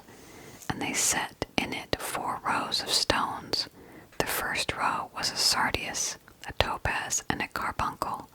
This was the first row. The second row an emerald, sapphire, and diamond. The third row a ligure, agate, and amethyst. The fourth row a beryl, an onyx, a jasper. They were enclosed in ouches of gold in their enclosings. And the stones were according to the names of the children of Israel, 12 according to their names, like the engravings of a signet, every one with his name according to the 12 tribes. And they made upon the breastplate chains at the ends of the wreathen work of pure gold. And they made 2 ouches of gold, 2 gold rings, and put the 2 rings in the 2 ends of the breastplate. And they put the 2 wreathen chains of gold and the 2 rings on the ends of the breastplate, and the 2 ends of the 2 wreathen chains they fastened in the 2 ouches, and put them on the shoulder pieces of the ephod before it. And they made 2 rings of gold, and put them on the 2 ends of the breastplate upon the border of it, which was on the side of the ephod inward. And they made 2 other golden rings, and put them on the 2 sides of the ephod underneath, toward the forepart of it, over against the other coupling thereof, above the cuirass girdle of the ephod. And they did bind the breastplate by his rings unto the rings of the ephod with the lace of blue, that it might be above the cuirass girdle of the ephod, and that the breastplate might not be loosed from the ephod, as the Lord commanded Moses. And he made the robe of the ephod of woven work, all of blue, and there was a hole in the midst of the robe, as the hole of an habergeon, with a band round about the hole, that it should not rend. And they made upon the hems of the robe pomegranates of blue, and purple and scarlet twined linen. And they made bells of pure gold, and put the bells between the pomegranates, upon the hem of the robe, round about between the pomegranates, a bell and a pomegranate, a bell and a pomegranate, round about the hem of the robe to minister in, as the Lord commanded Moses. And they made coats of fine linen of woven work for Aaron and for his sons, and a mitra of fine linen, and goodly bonnets of fine linen, and linen breeches of fine twined linen, and a girdle of fine twined linen, and blue and purple and scarlet, of needlework, as the Lord commanded Moses. And they made the plate of the holy crown of pure gold, and wrote upon it a writing like the engravings of a signet, Holiness to the Lord.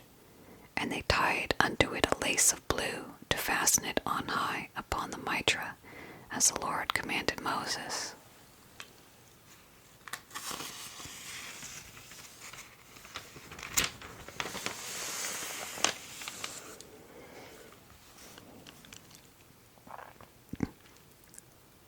Thus was all the work of the tabernacle of the tent of the congregation finished, and the children of Israel did according to all that the Lord commanded Moses, so did they.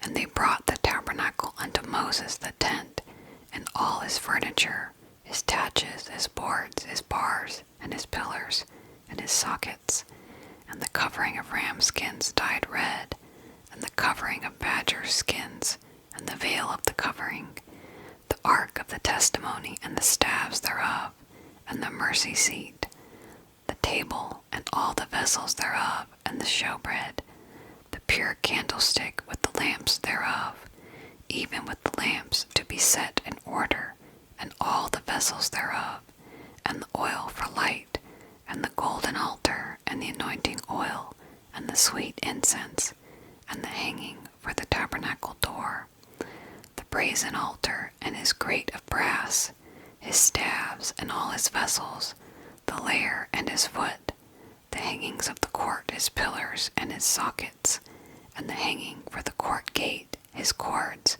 and his pins, and all the vessels of the service of the tabernacle for the tent of the congregation, the cloths of service to do service in the holy place, and the holy garments for Aaron the priest, and his sons' garments to minister in the priest's office, according to all that the Lord commanded Moses. So the children of Israel made all the work. And Moses did look upon all the work, and behold, they had done it as the Lord had commanded. Even so had they done it, and Moses blessed them. Chapter 40. And the Lord spake unto Moses, saying, On the first day of the first month shalt thou set up the tabernacle of the tent of the congregation, and thou shalt put therein the ark of the testimony, and cover the ark with the veil, and you shall bring in the table, and set in order the things that are to be set in order upon it, and you shall bring in the candlestick, and light the lamps thereof, and you shall set the altar of gold for the incense before the ark of the testimony, and put the hanging of the door to the tabernacle. And you shall set the altar of the burnt offering before the door of the tabernacle of the tent of the congregation, and you shall set the laver between the tent of the congregation and the altar, and shall put water therein. And you shall set up the court round about, and hang up the hanging at the court gate. And you shall take the anointing oil, and anoint the tabernacle, and all that is therein, and shall hallow it, and all the vessels thereof, and it shall be holy. And you shall anoint the altar of the burning offering, and all his vessels, and sanctify the altar, and it shall be an altar most holy. And you shall anoint the laver and his foot, and sanctify it. And you shall bring Aaron and his sons unto the door of the tabernacle of the congregation, and wash them with water. And you shall put upon Aaron the holy garments, and anoint him, and sanctify him, that he may minister unto me in the priest's office. And thou shalt bring his sons, and clothe them with coats. And you shall anoint them as you did anoint their father, that they may minister unto me in the priest's office, for their anointing shall surely be an everlasting priesthood throughout their generations. Thus did Moses according to all that the Lord commanded him. So he did. And it came to pass in the first month, in the second year, on the first day of the month, that the tabernacle was reared up. And Moses reared up the tabernacle, and fastened his sockets, and set up the boards thereof, and put in the bars thereof, and reared up his pillars. And he spread abroad the tent over the tabernacle, and put the covering of the tent above upon it, as the Lord commanded Moses. And he took and put the testimony into the ark, and set the staves on the ark, and put the mercy seat above upon the ark. And he brought the ark into the tabernacle, and set up the veil of the covering, and covered the ark of the testimony, as the Lord commanded Moses. And he put the table in the tent of the congregation upon the side of the tabernacle, northward without the veil, and he set the bread in order upon it before the Lord, as the Lord had commanded Moses. And he put the candlestick in the tent of the congregation over against the table on the side of the tabernacle southward. And he lit the lamps before the Lord, as the Lord commanded Moses. And he put the golden altar in the tent of the congregation before the veil. And he burnt sweet incense thereon, as the Lord commanded Moses. And he set up the hangings at the door of the tabernacle. And he put the altar of burnt offering by the door of the tabernacle of the tent of the congregation, and offered upon it the burnt offering and the meat offering, as the Lord commanded Moses. And he set the laver between the tent of the congregation and the altar, and put water there to wash withal. And Moses and Aaron and his sons washed their hands and their feet thereat, when they went into the tent of the congregation, and when they came near unto the altar they washed, as the Lord commanded Moses. And he reared up the court round about the tabernacle and the altar, and set up the hanging of the court gate. So Moses finished the work. Then a cloud covered the tent of the congregation, and the glory of the Lord filled the tabernacle. And Moses was not able to enter into the tent of the congregation, because the cloud abode thereon. And the glory of the Lord filled the tabernacle. And when the cloud was taken up from over the tabernacle, the children of Israel went onward in all their journeys. But if the cloud were not taken up, then they journeyed not till the day that it was taken up. For the cloud of the Lord was upon the tabernacle by day, and fire was on it by night, in the sight of all the house of Israel, throughout all their journeys.